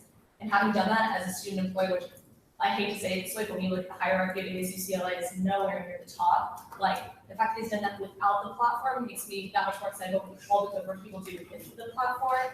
But I think beyond that, again, having worked with Kevin outside of this, Kevin's the kind of person who's not in it for the title. He's not in it for the stipend. I think with a position like this that has such a huge stipend, it often becomes a worry. Kevin's always been someone who's looking for the work. And at the end of the day, like, this job can be done, right? But it's done well by people who are willing to put in 180% of themselves, knowing that they will never get recognition for it, that they'll never be the face of it, but they're in it for the students. And I think Kevin is someone who is absolutely in it for the students. Yeah. Given all the wonderful things you just said, I kind of wonder where all of this went. Why did you see all this potential in him during last time we talked about like the two qualified candidates? That's just something that I was thinking about right now. And so he did make it to the final round last time as well. He has done an immense amount of institutional knowledge accumulation since the first application to the second, and we now feel like he's at a place where he can do the job the way that it needs to be done in terms of outreach to better understanding the challenges we felt like the other. But again, this is about Kevin. We can talk about the outreach for other positions later. Well, no, I mean, Yes. I think this does center around credit. What doesn't sit well with me, the reason I asked that question to be transparent, is that I think he's so well qualified. As I said, his passion just lead all of him when he interviewed in that room. And to think that he wasn't part of the first process or the first application and didn't get chosen because his institutional knowledge was there, and getting that within the span of less than a week. How is that? I'm not sure where you're coming from in that. Again, we can have this conversation elsewhere. I do want to focus on Kevin right now. Well, this is okay. because I mean, it goes back to even like not his appointment, basically question his appointment. I think he would be so much more qualified with that position rather than alternate. And I think this discussion needs to be had here. I mean, I'm sure as well from that way. So it is centered around Kevin because I think he's so well qualified. Yeah, but I would want him. be in a position where his qualifications can check. So I was gonna ask them, what year is Kevin? Kevin's a second year. So he can stay on the thing for 2 years, right? Yes. This year. I am, this is the reason why this question is so valid, is because when Saran asked that question about transfer allyship, like the other did not have the institutional knowledge to regurgitate, really, literally, the transfer veteran center, like easy words that could have been said. So it is surprising that Kevin learned this in a week. I mean, like, go ahead. Did he learn something like But like, literally didn't. I mean, I don't Just know. to remind you, you didn't ask Kevin the same questions you asked Jacob, right? But the In what sense though? So you didn't, so you bring up the point about the Transfer Veteran Center, that wasn't a question that was asked of him. But That's the thing because is- his institutional knowledge was a lot more clear than Okay. Jacob's was. And that's why we asked that question, because if Saran asked that question again, or if someone asks that question, it should be available, that knowledge is accessible with the students that people that are meeting it, and they claim that they're meeting it. So that's a discrepancy that everyone I appreciate the feedback. When we're talking about institutional knowledge, I definitely, not to compare the two applicants, because we definitely should, and we have to look at them as individuals, but I had a strong sense that Navi knew the very minute interworkings of ASUCLA versus, not to disregard this, but just working on the ground level of ASUCLA, knowing the intricacies of the ASUCLA and how they're meeting, and we see how Navi went to their meetings way back in February. So I just wanted to throw that on the table when we're talking about institutional knowledge.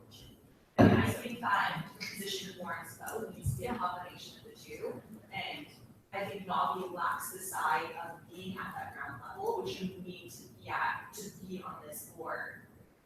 And I think Kevin represents it holistically, whereas Navi is one-sided, and it makes me question the process and applications and how they were chosen, especially since we did apply the first round. And it doesn't sit well with me anyway, and I would even go as far as like, I wanna see all the applications, I wanna know how they were chosen, I would want the directors to speak on behalf of that, because I don't know if this is gonna be possible, but I'm motion to appeal or revote on Navi.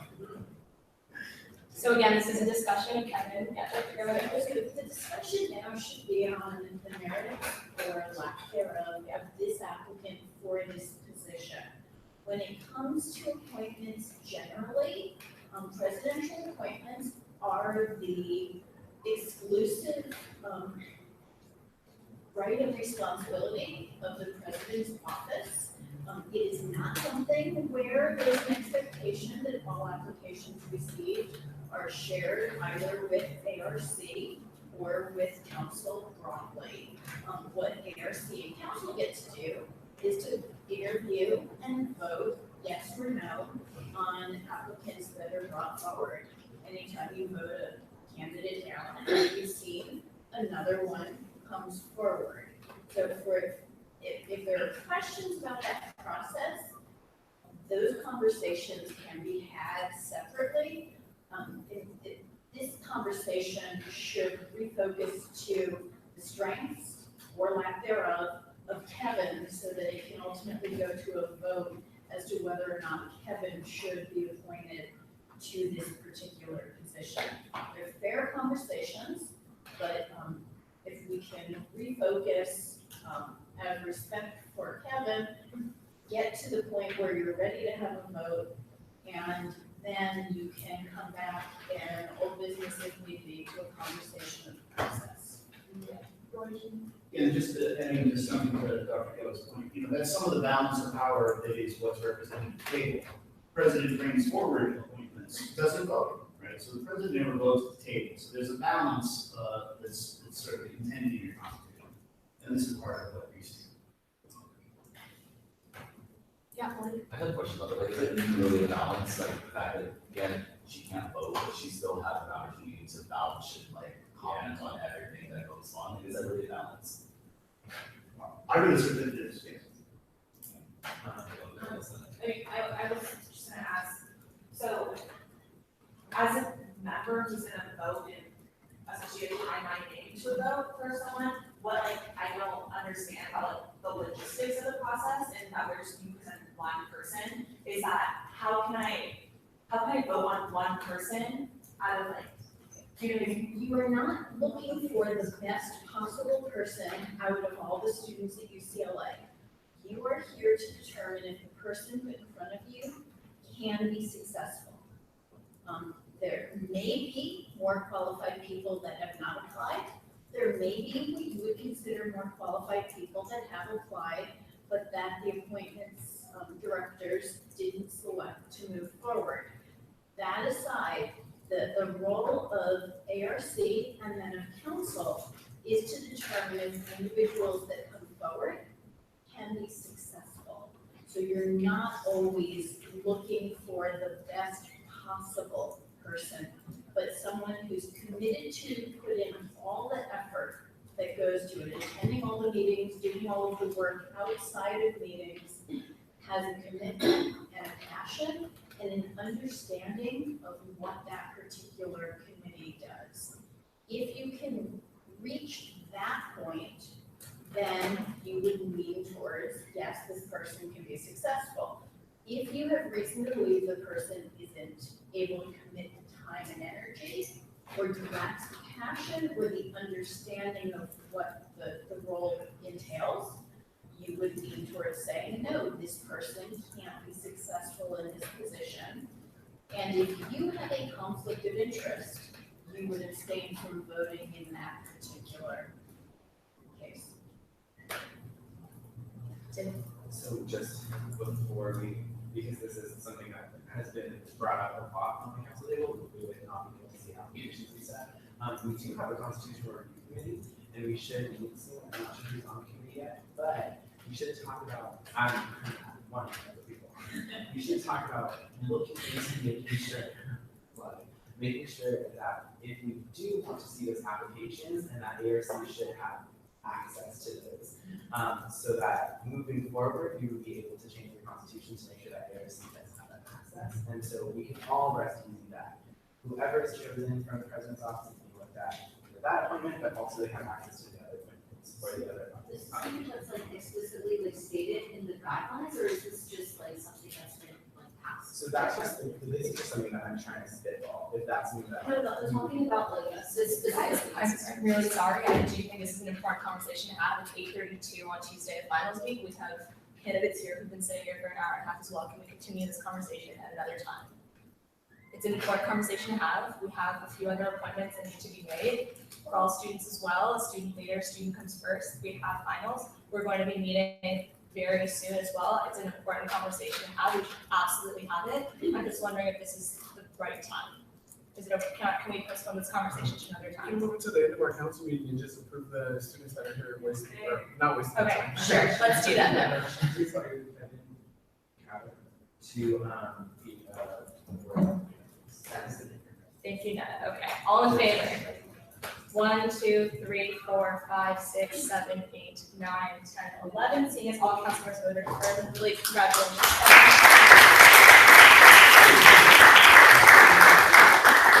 We are now going to move on to the Community Activities Committee, and Alba is our appointment. Does anyone need a refresher of what the responsibilities are?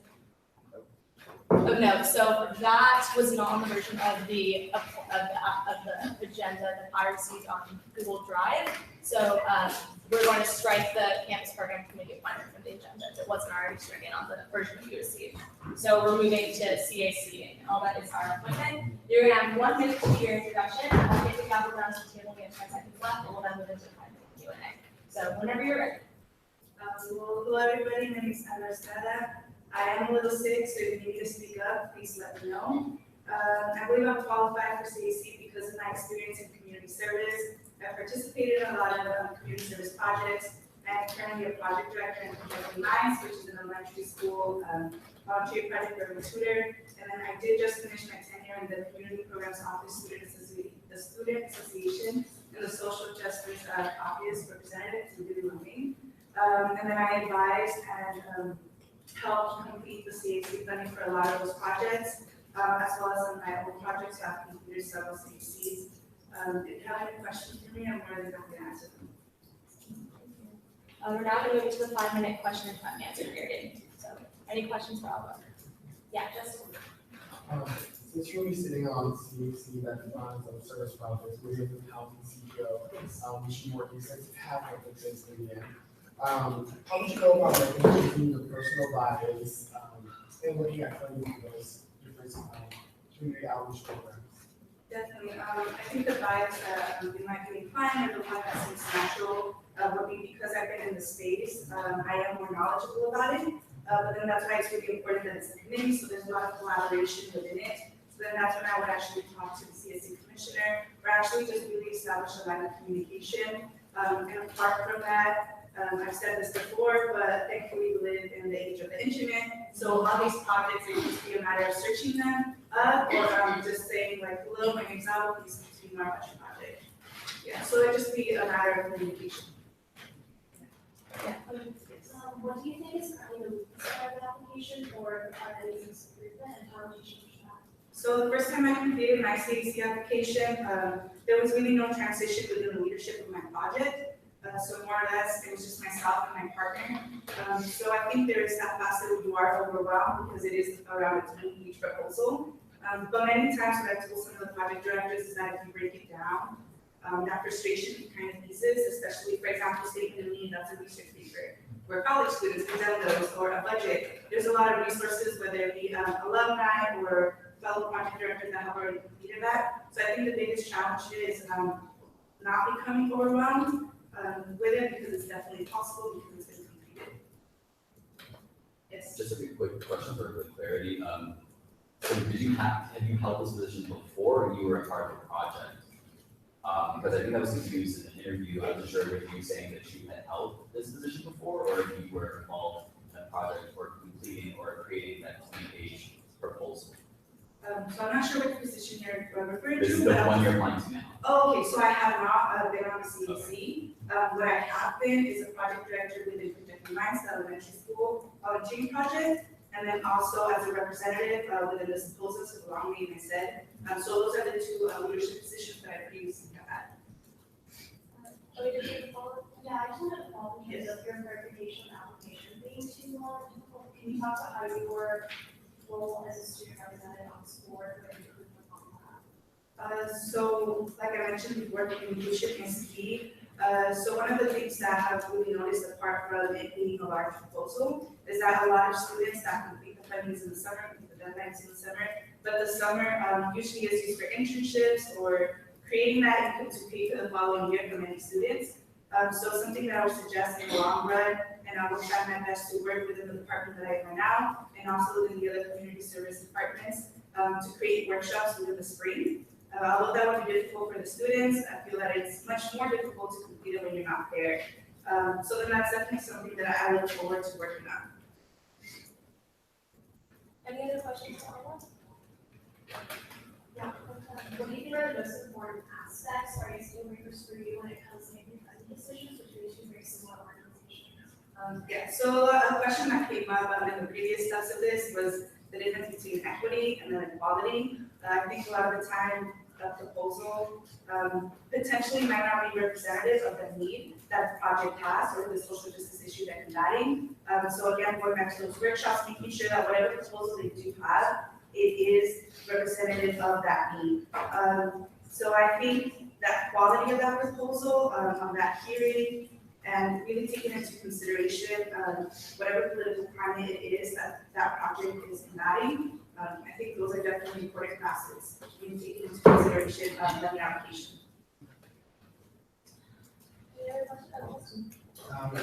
So during your ARC interview, which I thought was phenomenal, by the way, you said you recognize the importance to recuse yourself. So can you walk me through the situation where you believe you would have to recuse yourself, looking at the funding proposal?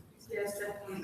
So I did speak about recognize at least 3 times already, but that's something that I think naturally, or at least I feel most people would suggest that that's something that you would have to remove yourself, because I know my recipients, I know my project directors, so there's definitely that conflict of interest where I want my project to succeed. So when I see that I might be a little bit more invested than in other projects, I think that's definitely a situation where I might have to take a step back, just because, again, it wouldn't be fair to all projects, and I know that my personal know if I promise volunteer with them. So that is the end of our 5-minute Q&A session. If we have any other questions, we'll move to your 1-minute conclusion. I'm going to hit the gavel so you can do it. left, so whenever you're ready. Well, again, my name is Sandra Estrada, just in case you forgot it. Hopefully from my application and my responses, you see that I'm very passionate about community service, and then enabling students to follow whatever community service project that they have. Thank you for your time and consideration.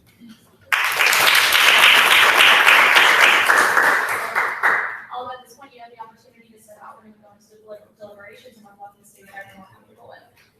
Great, so ARC, what was the recommendation? So Alba Estrada did receive recommendations from the ARC committee on the basis that the candidate had a clear picture of the position, had experience with visiting sites, had previously drafted a 20-page proposal with no experience and with the help of a partner, and succeeded in doing so.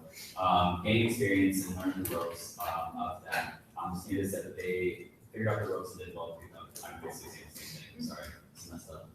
This candidate had experience with funding and service, plans to remain biased by seeking conversation with the committee that she will sit on when making decisions. In addition, plans to recuse self from objective mind talking or avoid bias. This candidate says that continuing collaboration is existing. So we're now going to move into discussion. Any discussion about this amendment? I really appreciate your point about taking into account equity versus equality framework when considering communities and the source perspectives that are coming from, so not just looking at the vacuum, but understanding what communities are, I guess, needing the most support in the current moment. I sat in on it really as well, and I think the point that she raised, like, combating bias for collaboration committee, that she, and, the fact that she's part of applying to the $10,000 grant as well, I think makes her very qualified because she understands like the nuances of her role, and being like on the other side, being on the side of the student, and then transitioning to the other side, I think that her experience really would allow her to fill the role in a very I just want to also just like pinpoint the fact that she does have experience like with visiting sites and so knows like what goes into these projects, so has some good understanding of like what's needed to make one of those projects successful. I think it's very important. I love that in the ARC interview, I'll mention how she wants to start early in the spring and really get these projects or get the process rolling out. And also the novel idea of expanding the horizon of who can apply to this. By this funding body, she talked about reaching out to academics in particular departments, but it's a very novel idea of how we use these particular funding bodies right now. Discussion, I'll just chime in and say two things that really stood out to me about Alba. I don't know how familiar everyone is with CAC. There are lots of service groups on campus, as is the situation with every funding body. There are limited resources and many student groups applying for them, so there are tensions that exist within groups that apply to CAC. And Alba did mention like making an active effort to do concerted outreach to those that she service projects that she's not directly affiliated with, which I thought was quite commendable, given that none of the other applicants spoke about it. And I think the biggest thing though for me was talking about like at the core of service is social justice, and like really to echo what Chloe said about equity being a part of funding, and especially when funding service projects, I think speaks to the fact that she has a ton of partners want to bring that to this committee. So if there aren't any other things to be discussed, now entertain a motion. Yes, Justin. I'm going to wholeheartedly move Alba for CAC. Second. Netta, thank you. All in favor? 1, 2, 3, 4, 5, 6, 7, 8, 9, 10, 11. Seeing as all council members have voted affirmatively, Alba, congratulations.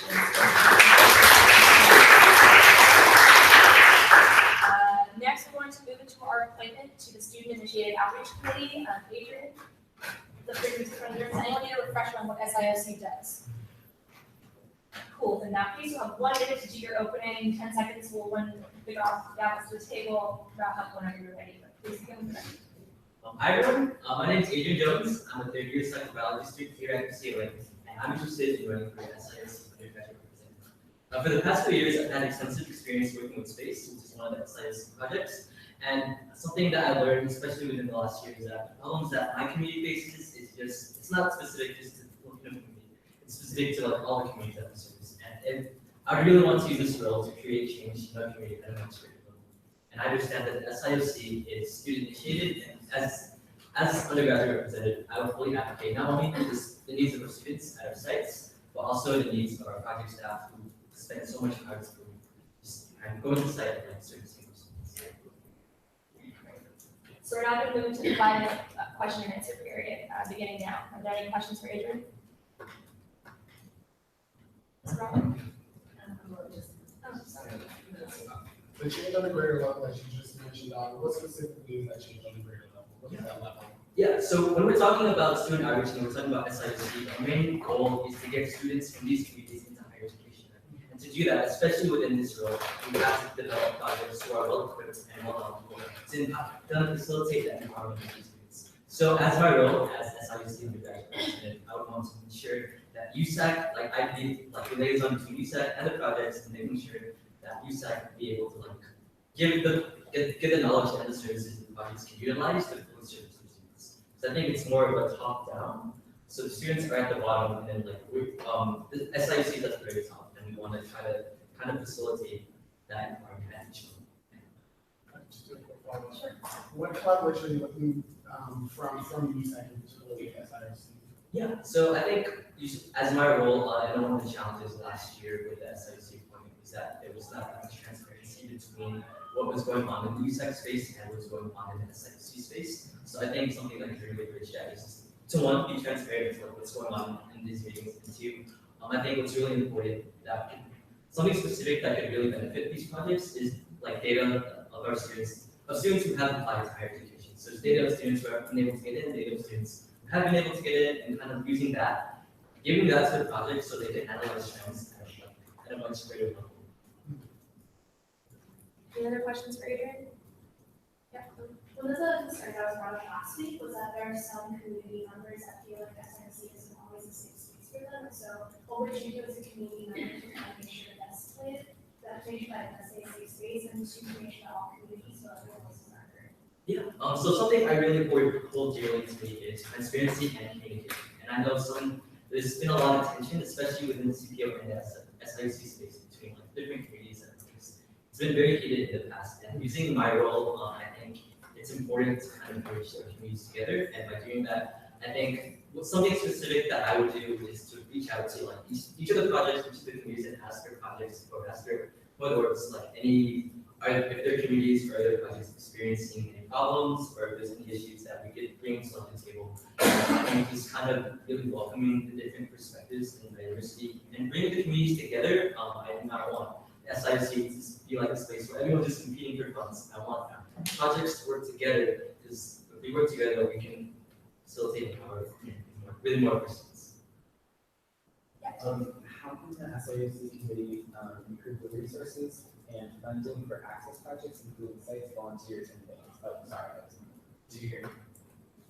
Yeah, can you say that? Oh, how can the SIOC committee or SIOC work to improve funding for access projects, including vans, volunteers, and sites?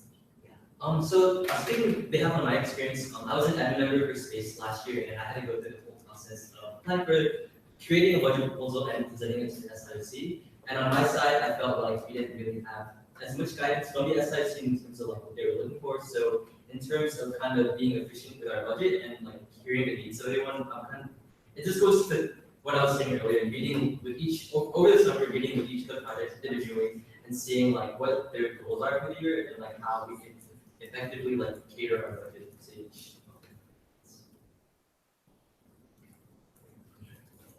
Any other questions?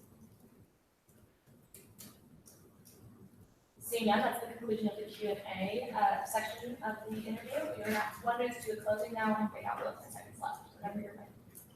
First of all, I just want to thank you all for spending your Tuesday night with me and like listening to what I have to say. I wouldn't be standing in front of all of you today if I wasn't confident in my ability to work with the community, my experience working with other community members, and my passion working with students. That's what keeps bringing me back to the space every year.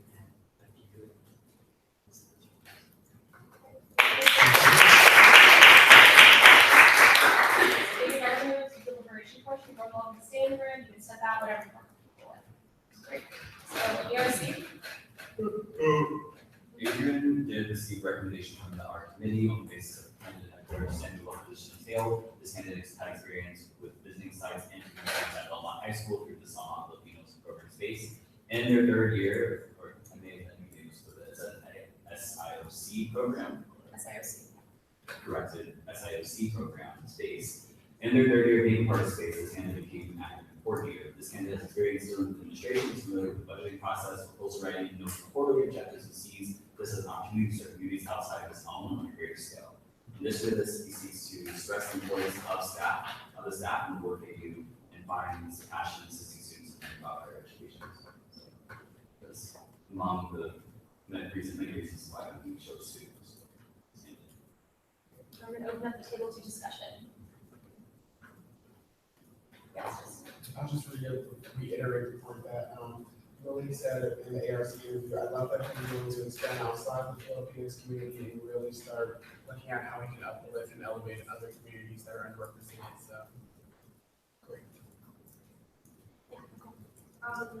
I appreciated how he mentioned, how he's been on both ends of the, he's now trying to get on the committee, but before he was himself along with others writing their own budget proposals, so he understands the difficulties of writing that, and as a committee member, I think it would be really beneficial having had that experience so that he can take into account how to help any other students coming up and presenting these budget proposals. And I found that it was very useful that he mentioned how he would personally meet with each of these students to talk about how they can better write their proposals so that more funding can be allocated to them. Sorry, I think it's a really interesting point on how we want to lead an interview with the different projects beforehand to learn about their vision for the year, and then understand how, as I was want to give approaches to each of the projects, so that way we look in a very way more of looking at it, so I really appreciate that. I feel like there's a big thing I saw in our Excel bubble, so I really appreciate that. This is how I serve not just students on our campus, but the students at the same time. I think that unique perspective that he brings is coming from being able to work in an access project. I think that's a unique ability to also bring to the SIOC space in general, because he'll not only be serving as someone that's on a funding body, but also understanding what it takes to create the budget proposals as well. That he presents.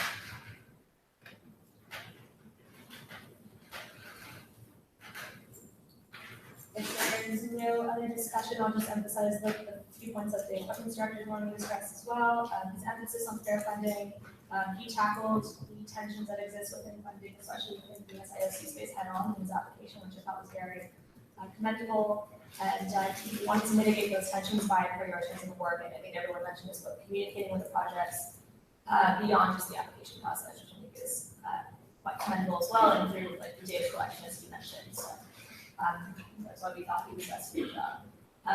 If there's no more discussion, we'll now move into entertain a motion to approve. Adrian, I move to approve Adrian to, it was SIOC, yes it was.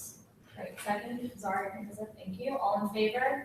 1, 2, 3, 4, 5, 6, 7, 8, 9, 10, 11. Seeing as all councilors voted affirmatively, congratulations, Adrian.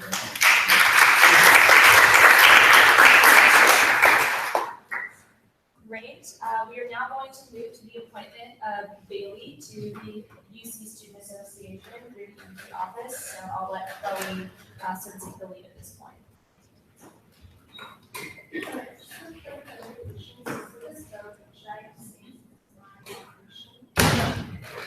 You don't personally benefit from the choice of who's on it. So you have a vote and you have every right to cast the vote. So maybe if you can clarify, like sort of explain what the role that is being appointed to, just so everyone has a baseline knowledge. Yeah, sure. So one of the roles of the AVP office is that we represent UCLA, the larger UCSA, which stands for the University College and Student Association, which is comprised of all the respective EVPs from the 9 undergraduate campuses as well as graduate campuses, in addition to our respective offices, campus organizing director and the legislative director. And so the EVP serves as a voting member on behalf of their respective schools on the UCSA board of directors, and then our campus organizing director and legislative directors are our alternate voting members in case we can't vote. And so Bailey was hired as the legislative director in our office. We have several people apply for this position. She she just stood out so phenomenally. She's also very highly recommended to us from Firefox, the EDP office, so really hope that y'all will consider approving her nomination since she is our legislative director for the year. So Bailey, you'll have 1 minute to an introduction. I'll hand you down with 15 seconds left. So whenever you're ready. Great. Hi, everyone. My name is Bailey Rackler, and I'm a first-year student. So this past year, I've been part of the external vice president's office, and that's when I started getting involved with UCSA. I presented at UCSA meeting in January about what UCLA was doing with funding UC and how other UCs get involved. And I'm so excited about the opportunity to be able to extend that more next year. UCSA does some really important campaigns that I think are really important for us to bring to UCLA. And at the same time, I think it is so amazing to be able to get numerical support along with just other support from the other UCs so that our own campaigns can do even better. So I look forward to the opportunity to work with UCSA to make the activism stronger. Thank you.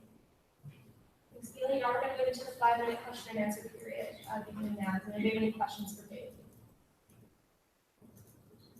Oh, sorry.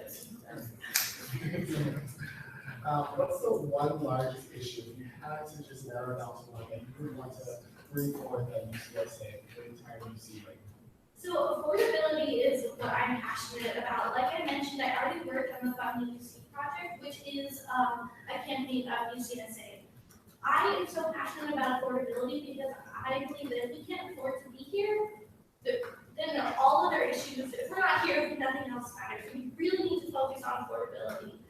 And with such a complex issue like affordability, we need all hands on deck because we need all the help we can get. So I look forward to being able to work with UCSA to try to hold them in so that we can have a larger voice as students fighting for lower tuition and fighting this. So the funding burden is on us as students and then it moves more towards back to the state. With over-enrollment being an issue across the UCs, do you think that you would, because UCSA has not had a specific academic campaign, do you think that's something you would be looking into, over-enrollment as a campaign idea for UCSA? I think over-enrollment is definitely an issue that UCSA has to focus on. It affects campuses in so many ways. In one way, it affects the issue of affordability. In another way, it affects academic experience. So yes, I do think that's something important. At the same time, I want to be cognizant of UCSA's role. And so their role is very external. It would be a lot of dealing with the governor and dealing with the UC Board of Regents. So as far as academic programs, it would only extend to that division. So I would not want to overstep what the role of UCSA is. Any other questions? I can ask one. One of the criticisms of UCSA is often that it's disconnected from students on the ground, and there's a lack of communication in terms of what's happening at the board level, what's happening at campus levels. What will you do as legislative director to ensure that students at UCLA are aware of the campaigns and the work that's being done at the UCSA level, and to elevate students' concerns to the board as well? So I've already started to do that, which is when I presented at the meeting in January by bringing a campaign we're doing at UCLA and trying to spread it to UCSA. But that being said, I also want to extend the campaigns that UCSA is doing more this year. Having been in the EDP office this past year, I found that one criticism I had is that we did not focus a lot on UCSA campaigns. And this coming year, I want to make sure that we do more of that because I do believe strongly that there's power to numbers. So taking that idea forward, I want to make sure that as an office we're focusing on UCSA's campaigns, and also that as a campus, we are aware of the campaigns and that they are an issue that we are talking about.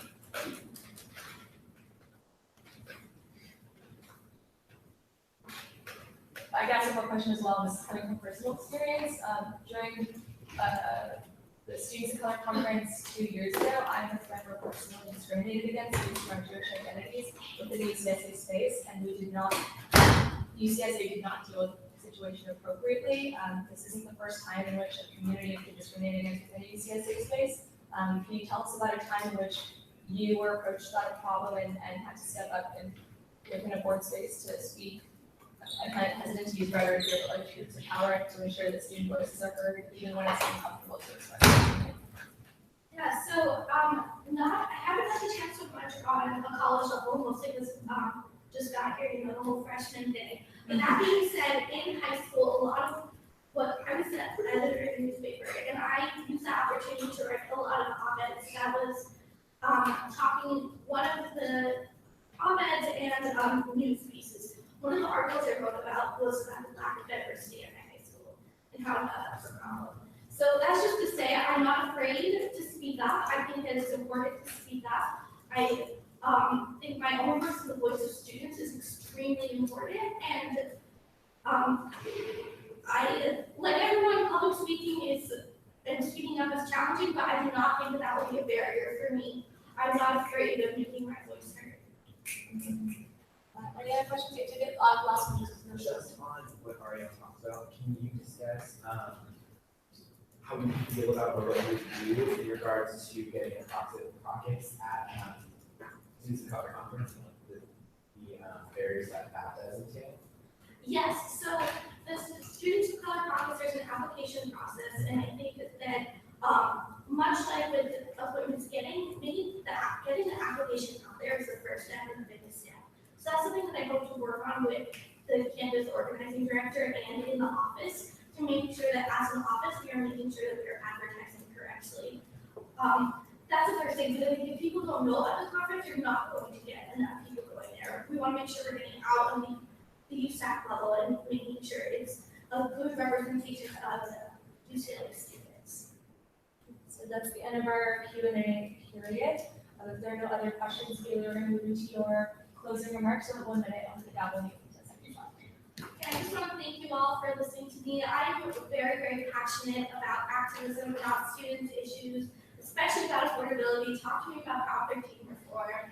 And I'm so looking forward to the opportunity to be able to take that step forward next year. So thank you all for your consideration. So really glad we're doing deliberation period, and we're welcome to see you in the set. She did ARC, right? So ARC, what was the recommendation? I think it's very clear that, they received recommendations from the ARC committee on the basis that they had clear understanding of their position has been part of USAC campaigns, which if no one, if someone is unfamiliar with that, is many members of these governments and their codes, et cetera, has lobbied on state and federal level. Standard looks at feasibility before making a decision to tackle an issue. We'll see the current issues of the campus through the days of growing, going to organization meetings, talking to students, and through the ED office. In addition, this candidate has attended Regents meetings, presented at a UCSA meeting, and they are very passionate about policies and fall in love with activism. They believe that students should utilize their voice and also they just possess a wide range of student models. It's very useful. So we use. Discussion. Specifically with my question, it was very, it was an interesting portrayal because UCSA currently does not do active campaigns for a specific. So her knowledge on that specific, very specific niche of understanding campaigns and like the two campaigns that they do take up, one being UC and another one, which they agreed during Congress, was very, they were wrong. Because they have an academic affairs director for the UCSA, but they don't do much to connect the other academic affairs commissioners. And that's why we have our things in the AAC to connect them all together. The clear understanding of the goals of the UCSA were really there.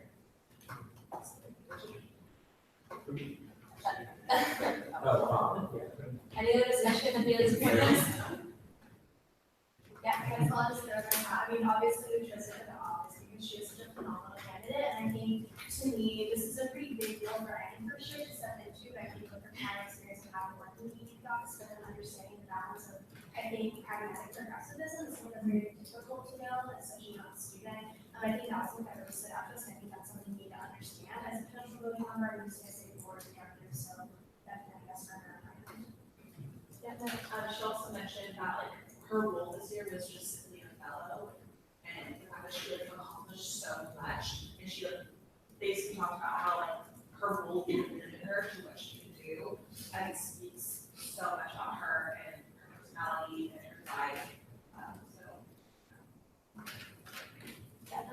Yeah, I just add how I had the really great first-hand experience of watching Bailey enter the DEP office as a fellow and just stepping up, totally going to the UCSA meetings, going to Regent's meeting, not being afraid to have her voice heard when we would go on Bobby visits, just hearing her know much more information about tax reform than the Congress member and their staffers, and not being afraid to speak up to them and really prove that she knows what she's talking about.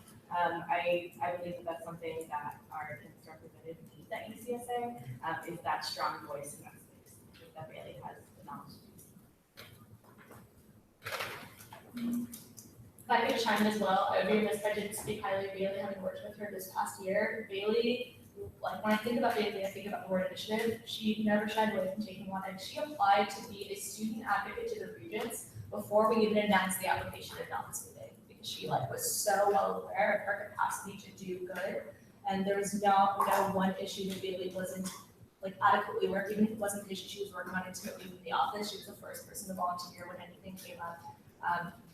I think like I had the biggest smile on my face when I saw her name on the agenda, because I couldn't imagine her anywhere else. And this is just fantastic, really. Is there any more discussion? Seeing none, we'll now take a motion. Sorry. Great. Seconded by Christina. All in favor? 1, 2, 3, 4, 5, 6, 7, 8, 9, 10, 11. Seeing as all councilors are affirmatively, congratulations, Bailey. We're now moving to our final appointment of the night. Jose is going to be appointed to the CRC. This is a consent item, so we will not need to take a formal vote. We will only have to there are any objection to it. Does anyone need a refresher of what the campus retention committee does? Great, so Jose, whenever you're ready, please step up. We will like on this meeting. Thank you. So we'll have 1 minute to do an introduction. I'll let you know there's 10 seconds left to get out to the table and just wrap up your remarks. So good evening, everyone. My name is Jose Campo. I'm here for the Financial Supports Commission appointment on the Campus Retention Committee. Retention is something that's very important to me and very personal. I am a first-generation college student.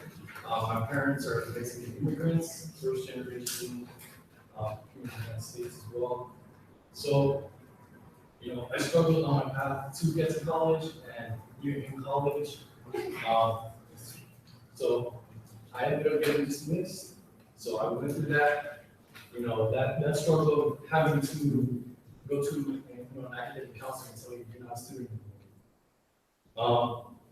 It was a very traumatizing experience because for someone from my community, I've come from England, not very many people from my community go to college or even make it to UCLA. To have something like that happen, it's a traumatizing experience, and it really changes your perspective on education. Sorry, you're welcome. You have more than enough time to talk about yourself for 8 minutes. Thank you. So we're now going to move into the 5-minute question and answer period, beginning now. Any questions for Jose? Yeah, Tibia? Have you ever had a retention project? In what sense? Like, have you ever been involved in a retention project housed within CPL? I have received counseling from the retention projects. Because you've never been, presently involved in the retention project? No, staff or anything else. So just as a follow-up question, you haven't been a part of a specific retention project. How have you navigated the space of CRC this past year with knowledge to their budgeting proposals without having the knowledge of making budgeting proposals?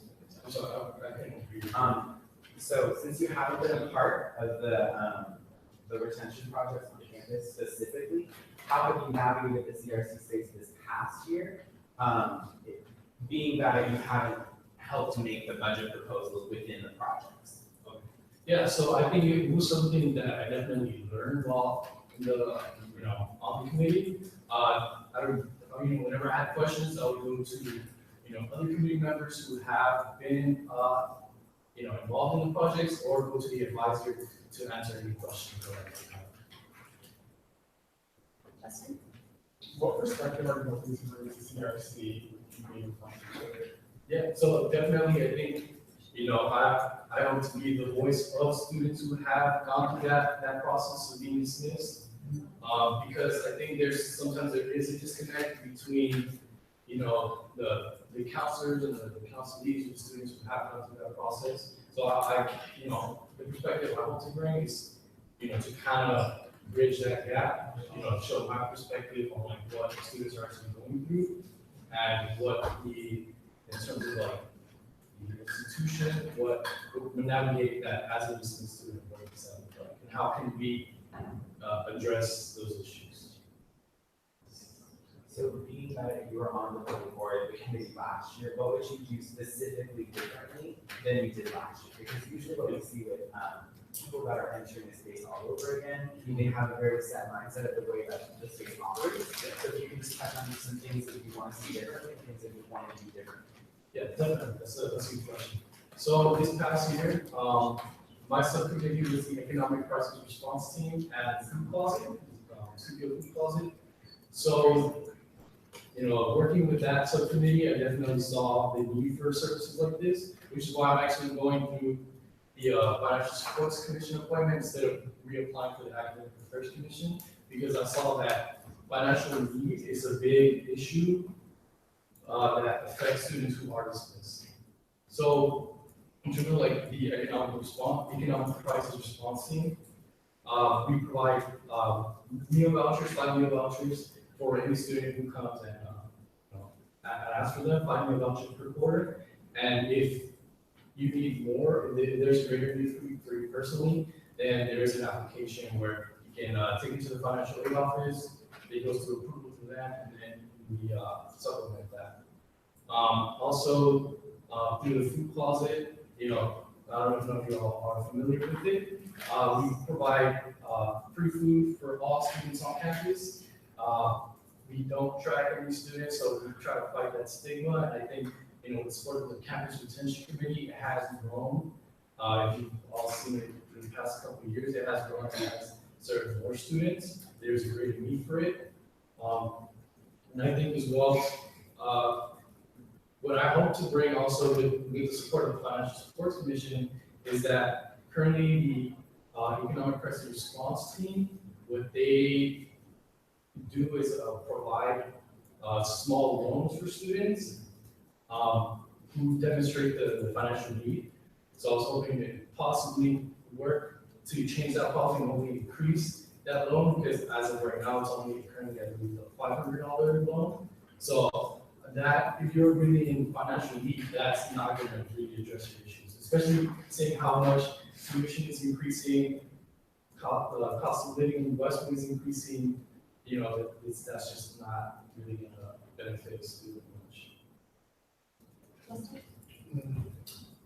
What will you do personally to kind of expand your knowledge on the retention programs that are already out in the CPO?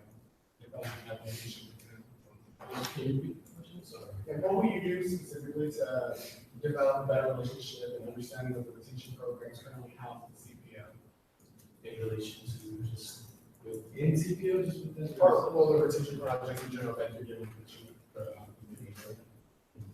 So I think, the retention projects are for all students and the retention services are for all students. I think one issue that we see is that not all students are aware that these services exist and that they are there for all students.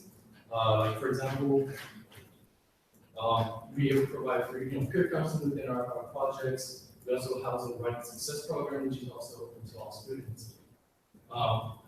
We also have the commuter event service to help students who are commuters, get home at night, who stay, studying late. I think just making these services more visible to all students in the entire campus is really important, because all students are paying for these services with their student fees. So I think it's very important that we create these relationships between the Student Retention Center and the entire campus. So that's the end of our 5-minute Q&A. I motion to extend by 5 minutes. Okay, second, Malik, all in favor? 1, 2, 3, 4, 5, 6, 7, 8, 9, 10, 11. Seeing as that motion passes, we'll now go into an additional 5-minute extension to the Q&A period. Please answer the questions. Malik?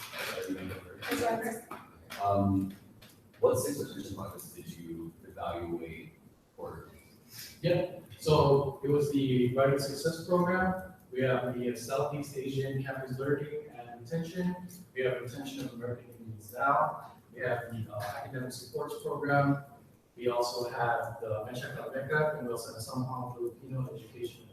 So those are the 6 programs that the Campus Retention Committee funds and evaluates. So what were some of the, I guess, the hurdles or issues that you want to try and mend next year if you do this position that existed within those 6 projects?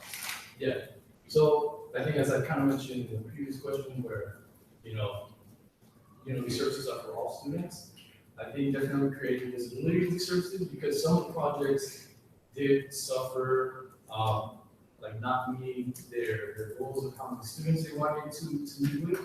So I think that, definitely creating the services are more visible to the students, then they'll attract the students and then these services, these projects will actually meet their goals and at the same time help the retention of the students on this campus.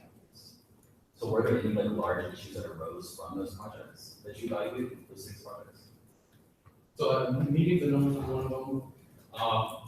Also, we did have some issues with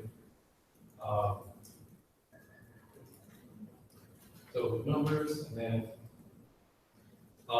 the students that were getting dismissed, some of the project was struggling to actually outreach to them. I think that was also one big issue that the campus retention community does need to work better on is actually creating a better way to communicate with these students and actually bring them out to the student retention center to make sure they're trying to get them back on track to readmission. How we work with SUPOSA retention projects and S4 and CRC effectively. Well, in terms of within the space, we definitely try to outreach to the students within the SLC projects and the SUPOSA projects to make sure they're using the student retention center services. So that's kind of one collaboration of students outreaching to the other students personally to make sure they use these students. Because as student leaders who are involved, sometimes you do get distracted with your writing budget proposals and all these different evaluations, and that does affect student retention. If you're focusing your attention on these other things, you're not focusing on your academics. If your academics fall, and you fall to academic action. This is whole trail of that these students miss. So definitely, that's one way we collaborate with the other organizations with these things. Zara? So you talked a lot about increasing visibility of projects in that outreach. So do you have any concrete goals on how to do that specifically? Well, one idea that we did have was because currently the campus, the campus retention committee just have the Academic Success Week, which is in collaboration with the Junior Admission Program, just to kind of promote, different services within the Student Retention Center, and also we expanded to the different resources within UCLA. So we collaborate with Fitted, which is a wellness program, to promote holistic health, to make sure students are at their best to perform academically. So I was hoping to kind of expand that into creating a student retention week, or basing it off of that. So because currently that's kind of more, at least from my perspective, it's only seen involvement of students within the immediate space. So I was hoping to create it into something bigger where we're out on the Rural Block or the Rural Plaza, so students can see all these services. what past initiatives that CRC done that you find interesting or something that you want to continue from the past like 5 years? Yeah, I think definitely something that the campus retention committee has tried to attack, not attack, but approach is, changing policies such as the expected cumulative progress, ECP, is that something that a lot of our students that we see within the student retention center face. That puts holes on your account, you have to go through this whole process of, getting an appointment with the counselor, and then as we all, I don't know if you all experience it, like sometimes you have to wait weeks until you can get an appointment. So hopefully that's something that that we try to address this past year, but we weren't able to, and I think that's something that I'd like to continue to do. Hopefully we can address this issue. So that is the end of our 5-minute Q&A. I would take a motion to extend it for another 5 minutes. Okay, all in favor? 1, 2, 3, 4, 5, 6, 7, 8, 9, 10, 11. This motion passes. We're going to go for another 5 minutes. Just want to remind us all it's 9:20 p.m. But we'll begin with them come together. You already talked about your earlier academic challenges. Can you share with us the strategies you've since learned that will enable you to balance the demands of being a student with the high demands of serving on this committee? Yeah, definitely. I think just something that's helped me out is actually knowledge of the resources that exist at UCLA. Because as a freshman, this campus was new to me. I didn't really know anybody here, so I had no type of connections. I felt isolated. I didn't know what resources existed for me. So I think using the resources in the student center, so the printing lab, also the meal vouchers, has helped me a lot because I am a community student, so that's helped me out as well because also peer counseling. That's something that I didn't really do until I went through the readmission program. Ever since then I've stuck with it, and it's helped me definitely prioritize what my needs are, and having someone to talk to about who can identify with being a student at UCLA. That's something that definitely helped me out.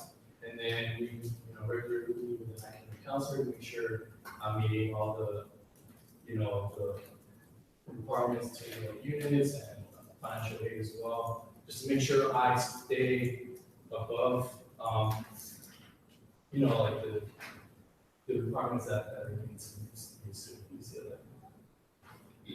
I have 2 questions. One, how do you plan to equitably fund retention projects? That's my first question. Yeah. So there's a process to that. The retention projects have to submit a proposal where they address what needs their community, what they see their community needs, and how they think, what they believe they need to address that. So when they bring that proposal to the committee evaluates that in terms of all based on their previous year's performance. So it's based on merit, and it is also based on, there's checks and balances. We have to make sure, all the committee members properly evaluate the project and make sure that the project, what their goals are aligned with student retention. And the second question, and last question for me, is how do you plan to address the expected cumulative progress requirement? Because you mentioned that in your application is that being one of the issues of retention. How do you plan to address that or resolve that? Yeah. So that's something that it's a pretty big issue. It's an institutional requirement. So that's something that I would definitely have to consult with the advisor with on how to approach this. So consult with the advisor, see what other campus entities are invested in this or are involved in this. Could you actually shed light on before you propose what this wish list is? So what is it called? Why is there this approach to the retention of students? So so ECP, the expected cumulative progress, is it's a requirement that UCLA sets on how many units you're supposed to have after every quarter. So they do it every 2 quarters. So if you're a freshman, they'll evaluate you in a quarter, and then following quarter will be fall. So they have certain requirements, new requirements that you need to have. If you fall below that, then they they put a hold for your account, which means in order to get that removed, you have to consult your academic counselor. And then with that academic counselor, you have to speak about why are you not meeting this requirement, what you have to do to, meet the requirement, and just create a plan. So one issue that a lot of students, just for example myself, why we fall into that is that, for one, we don't know these requirements exist. I was never aware that this existed. 2, students, life happens. You're a student, but life still goes on. So whether it's like sometimes something like very personal happens, something with your family, sometimes you have issues with mental health, and then you have to drop classes, you have to withdraw from the quarter, and then these all affects how many units you're taking. So if when that check comes around and you don't meet up the requirement, you have to hold. You can't enroll, you can't use services.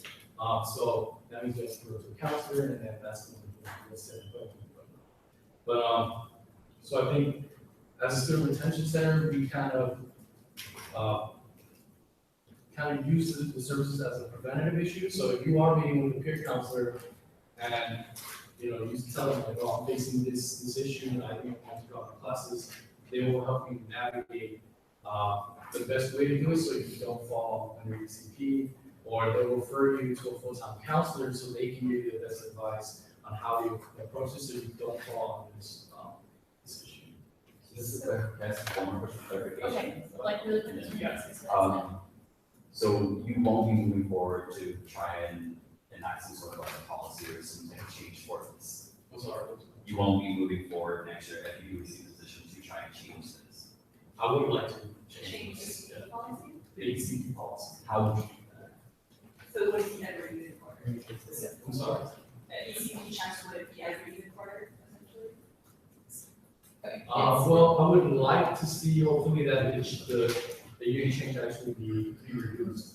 Because currently for financial aid, you only need 12 units for, right? But if you look at PCP, it varies. So like one quarter, you will need 12 units. The following quarter, you need to be at 14 units per that quarter. And then the unit after that, it alternates. So it does not necessarily align with the requirements by financial aid. So hopefully we have some consistency there. There will be less issues with students following under this. Great. So I'm going to cut us off here. You have 1 minute to do your closing. I'll probably have 10 seconds left. So whenever you're ready. Well, thank you for your time. I know this is pretty late. We have finals. It's also my birthday, so.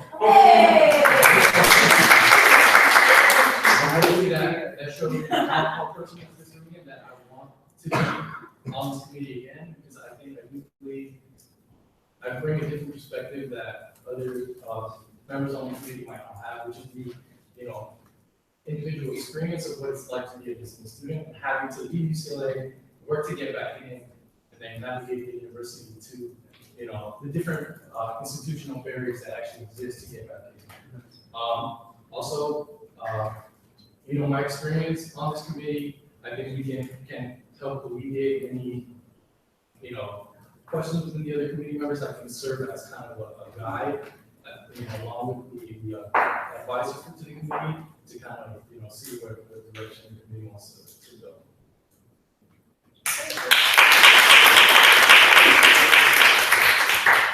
This program women's school operations, more than welcome to stay in the room and step out whatever you're more comfortable with. Great. So because this is a consent item, I do not go to ARC. So we're going to open up the floor for just others. Despite that, we did review his resume application, and Okay. so chose to provide him with information. Okay, great, fantastic. Seeing as this is a consent item, let's see. Is there any opposition to appointing Jose to campus retention committee? Seeing none, congratulations, Jose, you've been appointed. Thank you for your birthday. We're now going to move into the next section of our agenda with officer reports. This reporting from the President's office. I was really excited to see that the conversation that we had about having our agendas pop up on our Facebook page was one of those instruments. Thank you, Zara, for really initiating that this past week, and thank you for stepping up to make it part of her responsibility as an IEP. I was really excited to see the schedule that is open up today with their soft opening. If you haven't checked it out, I'd really encourage you to do so. It's an amazing space, and I'm really excited to see the programming and just the fact that it provides a space for students, specifically transgender students. Regarding the update from the group conduct board meeting that I had last week that we mentioned to you, I and the EVP from the Graduate Student Association, where the two students were invited. I think it's really important and commendable that the administration is trying to take a proactive approach to student groups accountability and when I say student groups, it's any group of 3 students and more. They don't need to be recognized as a student official group, although that makes the process easier. A few things to bring back.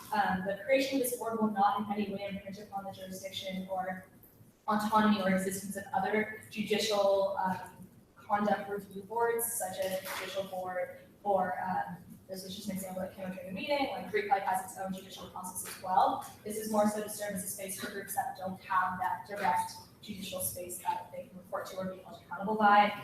There were some concerns that we brought up as student groups. One of the concerns was how and if protesting would be seen as a form of violating student conduct codes, given that, for example, if policy says you're not supposed to be protesting in a hallway while classes are in session, is that grounds to send students to a conduct board?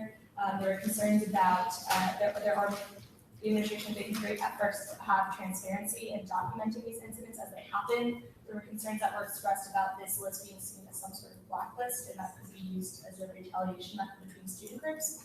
But overall, I think it's an important process. The administration has talked about wanting to get garner greater feedback from students, and so they're looking to implement a process by which there will be, they will share the policy with students and provide for feedback. We as USAC can choose if we would like to serve as the vesicle for that feedback, although feedback can be sent directly to them. And they're looking to have the policy, hopefully, if the timeline permits, be effective in the upcoming academic year. Dr. Miller, if there's anything I got wrong, you'd like to share during your time as well, feel free to chime in.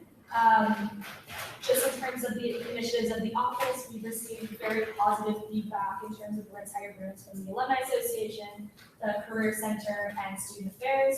In regards to Bruins Engaged, Student Affairs was looked very favorably upon the opportunity to collaborate on those efforts as well. I do want to take a moment to thank my 3 appointments directors, Kyle, Selena, and Melody, who literally sat in Kirkhoff from 8 a.m. to 9 p.m. the Sunday before finals week to conduct this entire process, and were really giving up themselves freely, and I do want to truly thank them.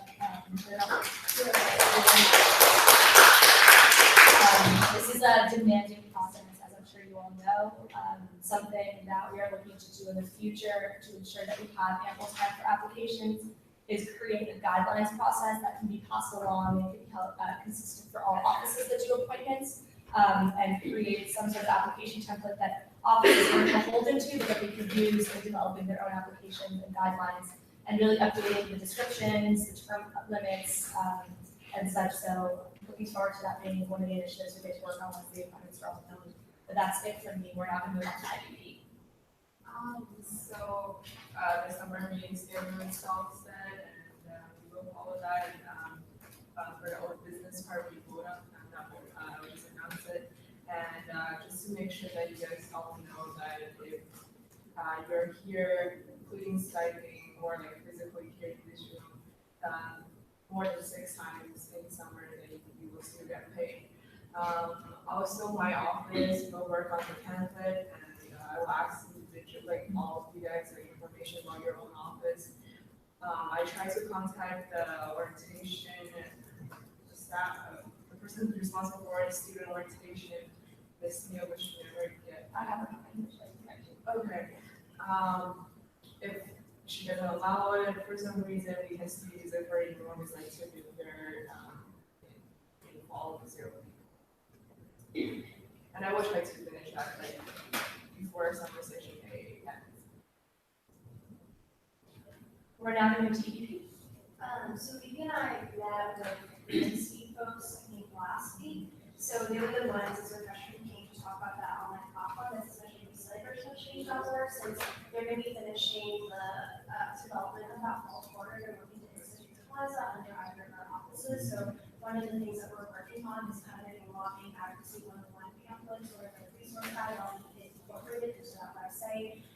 Second update is that tomorrow there's a monthly inter-council meeting, and our office is sending our local relations director as well as one of our legislative advocates to give public comment, because kind of an update on the legislative relations stuff. So at the last legislative council meeting, one of the things that they did was they're more to a unanimous vote against the terms of those terms ended 2018 by action media, which means that they don't have to actually vote for public elections. So a lot of students are really outraged by that because that means that they don't actually have to run again for their seats. They just decide that it's a set of terms that might not be unacceptable. And so we're working with the GSA and the conference office to have students who can comment on that. And then the third thing, just in terms of policy updates, is I didn't get to say this last week, is just that we have 4 new regions that were nominated by the first round. So there are supposed to be approved by the state senate. So yeah, 4 new regions are. Did you have anything? Okay, so chapter January, we're continuing the balloon cast experiment, going to go 360, about simultaneously captioning lectures to ensure that students with disability are able to look at the captions that are happening. Balloon cast is not captioning lectures currently. T-Star Study Fest was a success. With the VRC, that was one of the things as lasting as like outgoing TSR. Can't get me out of that. But it was a success. We're also giving out transfer cords until tomorrow, so make sure if you know any transfers that they get the cords as well. $5,000 was exited from my stipend and entered into the discretionary funds of the different projects within the VRC, including the new Restart program and the LGBT Center for Student Scholarships under our Sanctuary Campus Initiative. And then also, Audrey Francis, our Undersecretary of the Sanctuary Campus, gave a presentation in Janab Plaza about all the policies and the progress that has been made to the Sanctuary Campus movement, specifically on this campus. 61.1% of LGBTQIA students that identify as such have been reported across our nation, have reported being verbally harassed because of their identity. So today what we did was we had a new rendition of the pride flag, which was introduced in Philadelphia, including black and brown stripes to include black and brown folks that are part of the movement. We had students just put their thumbprint on different colors to show solidarity within the 61%, also the greater LGBTQIA plus community. And then we are over summer, just to give everyone a little rundown since our last meeting. And if anyone wants to be involved in this as well, we have a couple dozen majors signed up, and we have a couple of students already that are interested in doing it, but there's going to be a form online. If anyone's staying over summer to add to what they want a study space or a classroom space to look like, what we're doing with that is we teamed up with OID to rethink what study space and what classroom space would look like, and also present those ideas to Capitol in fall to see if we can get some of them funded, or some of the ideas that we started, like movable chairs, movable desks, things like that. And then other things that come in the office are transfer transitions, International Transition Week, and then also International Education Week, which will be week 1 of fall quarter. And I think that Transfer Event Center just opened up, so the breakfast is all week. So if you know anyone that needs breakfast, or is a transfer event, or a commuter student that needs to chill, send it to the center. It's in Kirkhoff, the first floor where the room office is. And yeah. Just 2 quick things. One, I was able to meet with Janet Leader, who is part of the Community Health Services Department in the school, and HCI, or the initiative, is currently pursuing a teaching mission for the campus for students to be able to use presentation classes to be held, whether that be in the school level health or the other professional schools, but also to try to incorporate the undergraduates as well. So that's something that we're looking at pursuing this next year. And then last week I was also able to meet with the Mothers of Color of Academia at UCLA and the Reproductive Health Interest Group to talk about the need for occupational spaces on campus. One thing I wanted to ask all of y'all to do that they wanted to spread throughout campus is to disseminate this questionnaire that they have that they're doing for a study through the School of Public Health.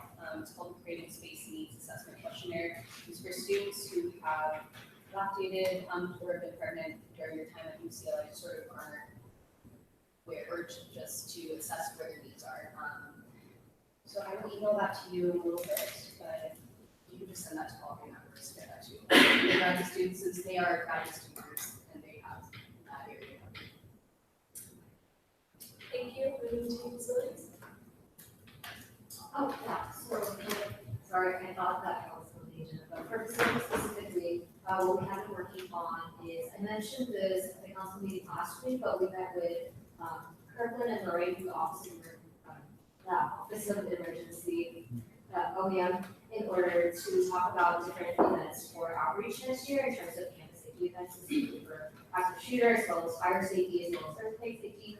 There's going to be an event during the fall quarter where they want to have earthquake escape rooms set up, both in John Wooden as well as Ruben Plaza for students to be able to participate in. So we'll be developing like the graphics and everything for that. So it'd be great if you all could disseminate that at the beginning of fall quarter, as well as like towards the end of summer as we roll out those projects specifically. They also want to create a calendar over the course of the year to see what student groups they could effectively reach out to in order to create sort of like toolboxes for issues related to campus safety. So student groups can take these toolboxes and then be able to teach it within their student community so that they would have access to those toolboxes as well. So if you do have any ideas for what you would like that, what you would want that to look like, one toolbox that we are working on specifically is a collaboration with this outside magazine. It's called Sign Magazine, and it's sort of like a graphic novel where we can customize it according to what we want to see for UCLA students regarding like bystander intervention and what discrimination-based violence looks like, and having like very catered to UCLA students, and that's something that we want to roll out in the fall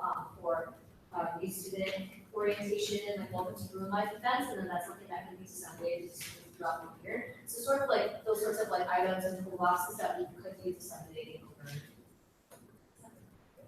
Okay. Yeah, thank you. That's all. Thank you. Unless you do hand, I know Aaron something else. So just a reminder, on the 26th, we are going to be meeting with the parking services director.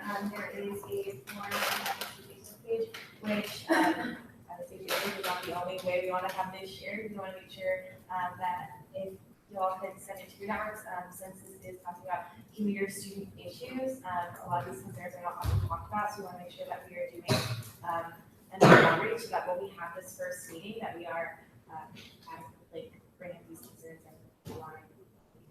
Just a question, so when is the task force going to be like formed officially? Yeah, so I've been talking to Aaron, and we have been talking to people for the appointment. Yeah, so. That's what I'm wondering. Yeah. So like the TSAP appointment also has to be in the task force? So Yeah. I'm wondering like if meetings are gonna start in the summer, like when I used to appoint the TSAP appointment like at the June 29th meeting or? Yeah, sorry, I'm talking to Aaron if they're trying to figure out the timeline of it. As soon as I know, I'll like have that information forwarded to y'all as well to make sure, we are working on timelines right now to make sure that we are on track. Since it is the first year, we want to make sure that we are starting strong and like having these meetings begin as soon as possible. Are you administrative reps that share?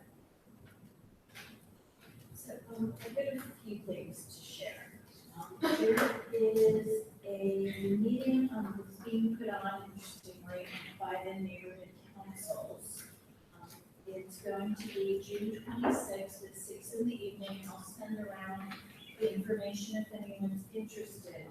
They're calling it beyond neighborhood council, how to run for higher office, get appointed to a city commission, or find a job with the city. So if that's something of interest, feel free to participate.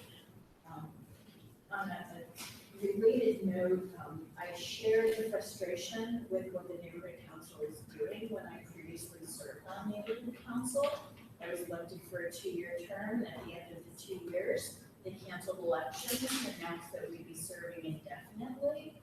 To me, that's not democracy, so I resigned at exactly the end of my 2-year term, forced them to have to put new representation on. I don't think people should just stay in office indefinitely without elections happening. That's not what our government is about. But there's one other thing that Lori and I want to share with you. You may not be aware, but between 2010 and 2015, the pledge fee was not collected from summer session students. The pledge fee is a referendum that was passed well before 2010, and it generates funding for CPO, for the marching band, for the communications board, and for the EVP office. The EVP funds are specifically designated to be reallocated as travel funds for students. The university, through the chancellor, has just decided that although no student fees were collected during that 6-year period, the chancellor is going to provide the amount of funds that would have been collected, and it's being divided over the next 3 years. So the EVP office, beginning this year and for each of the next 2 years thereafter, will receive an extra $4,870 to be added to its travel fund. The other units that were supposed to be recipients will also be getting funds. Some of the key things to note are that this is not student fees, it's other fees that the chancellor has access to that he'll be reallocating. So the portion of this that goes to CPO and marching band will not pass through ASU CLA, and therefore won't be reflected in the USAC budget, whereas the part that is student fees, you see in your budget. And the goal of dividing it over 3 years, rather than giving 6 years worth of money all in 1 year, was to allow time for each office to come up with a spending plan. And the thought that whatever is implemented in the first year, then there's that opportunity for continuity. And if there are any new programs, they'll have 3 years to see if they're effective. In addition, beginning this summer, the fees are being collected. So we're back to the full funding that was intended through pledge. So you were talking about the ComBoard earlier today. They're also a recipient. And with the conversations that have been had about the financial struggles of student media, I'm sure the money they're getting will also be helpful.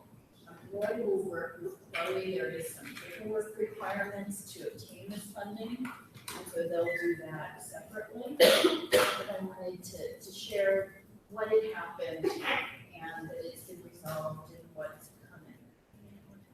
No, I think it's a great summary, and I think it's great that the administration sort of saw that that was important to fulfill that, though originally criminals. I'm assuming now the mechanism is in place to collect the money over the summer. Yes, summer session is collecting for this year's summer, and measures have been put in place to make sure that there isn't this sort of oversight in the future. And last summer's funds were transferred to Yes. us, and we transferred that to all the appropriates. Anything else for the commission? No, I'm going to be out of the office tomorrow through Friday at the Risk Summit. So I will still have my email accessible if you need to reach me, but I won't be if you need anything one out, just email me or text me and let me know, and I'll try to work around it. And it's really grateful, I'm here, so. That's it, awesome, we'll move past funding allocations, seeing as we have none this week, move to old business with the summer meeting schedule.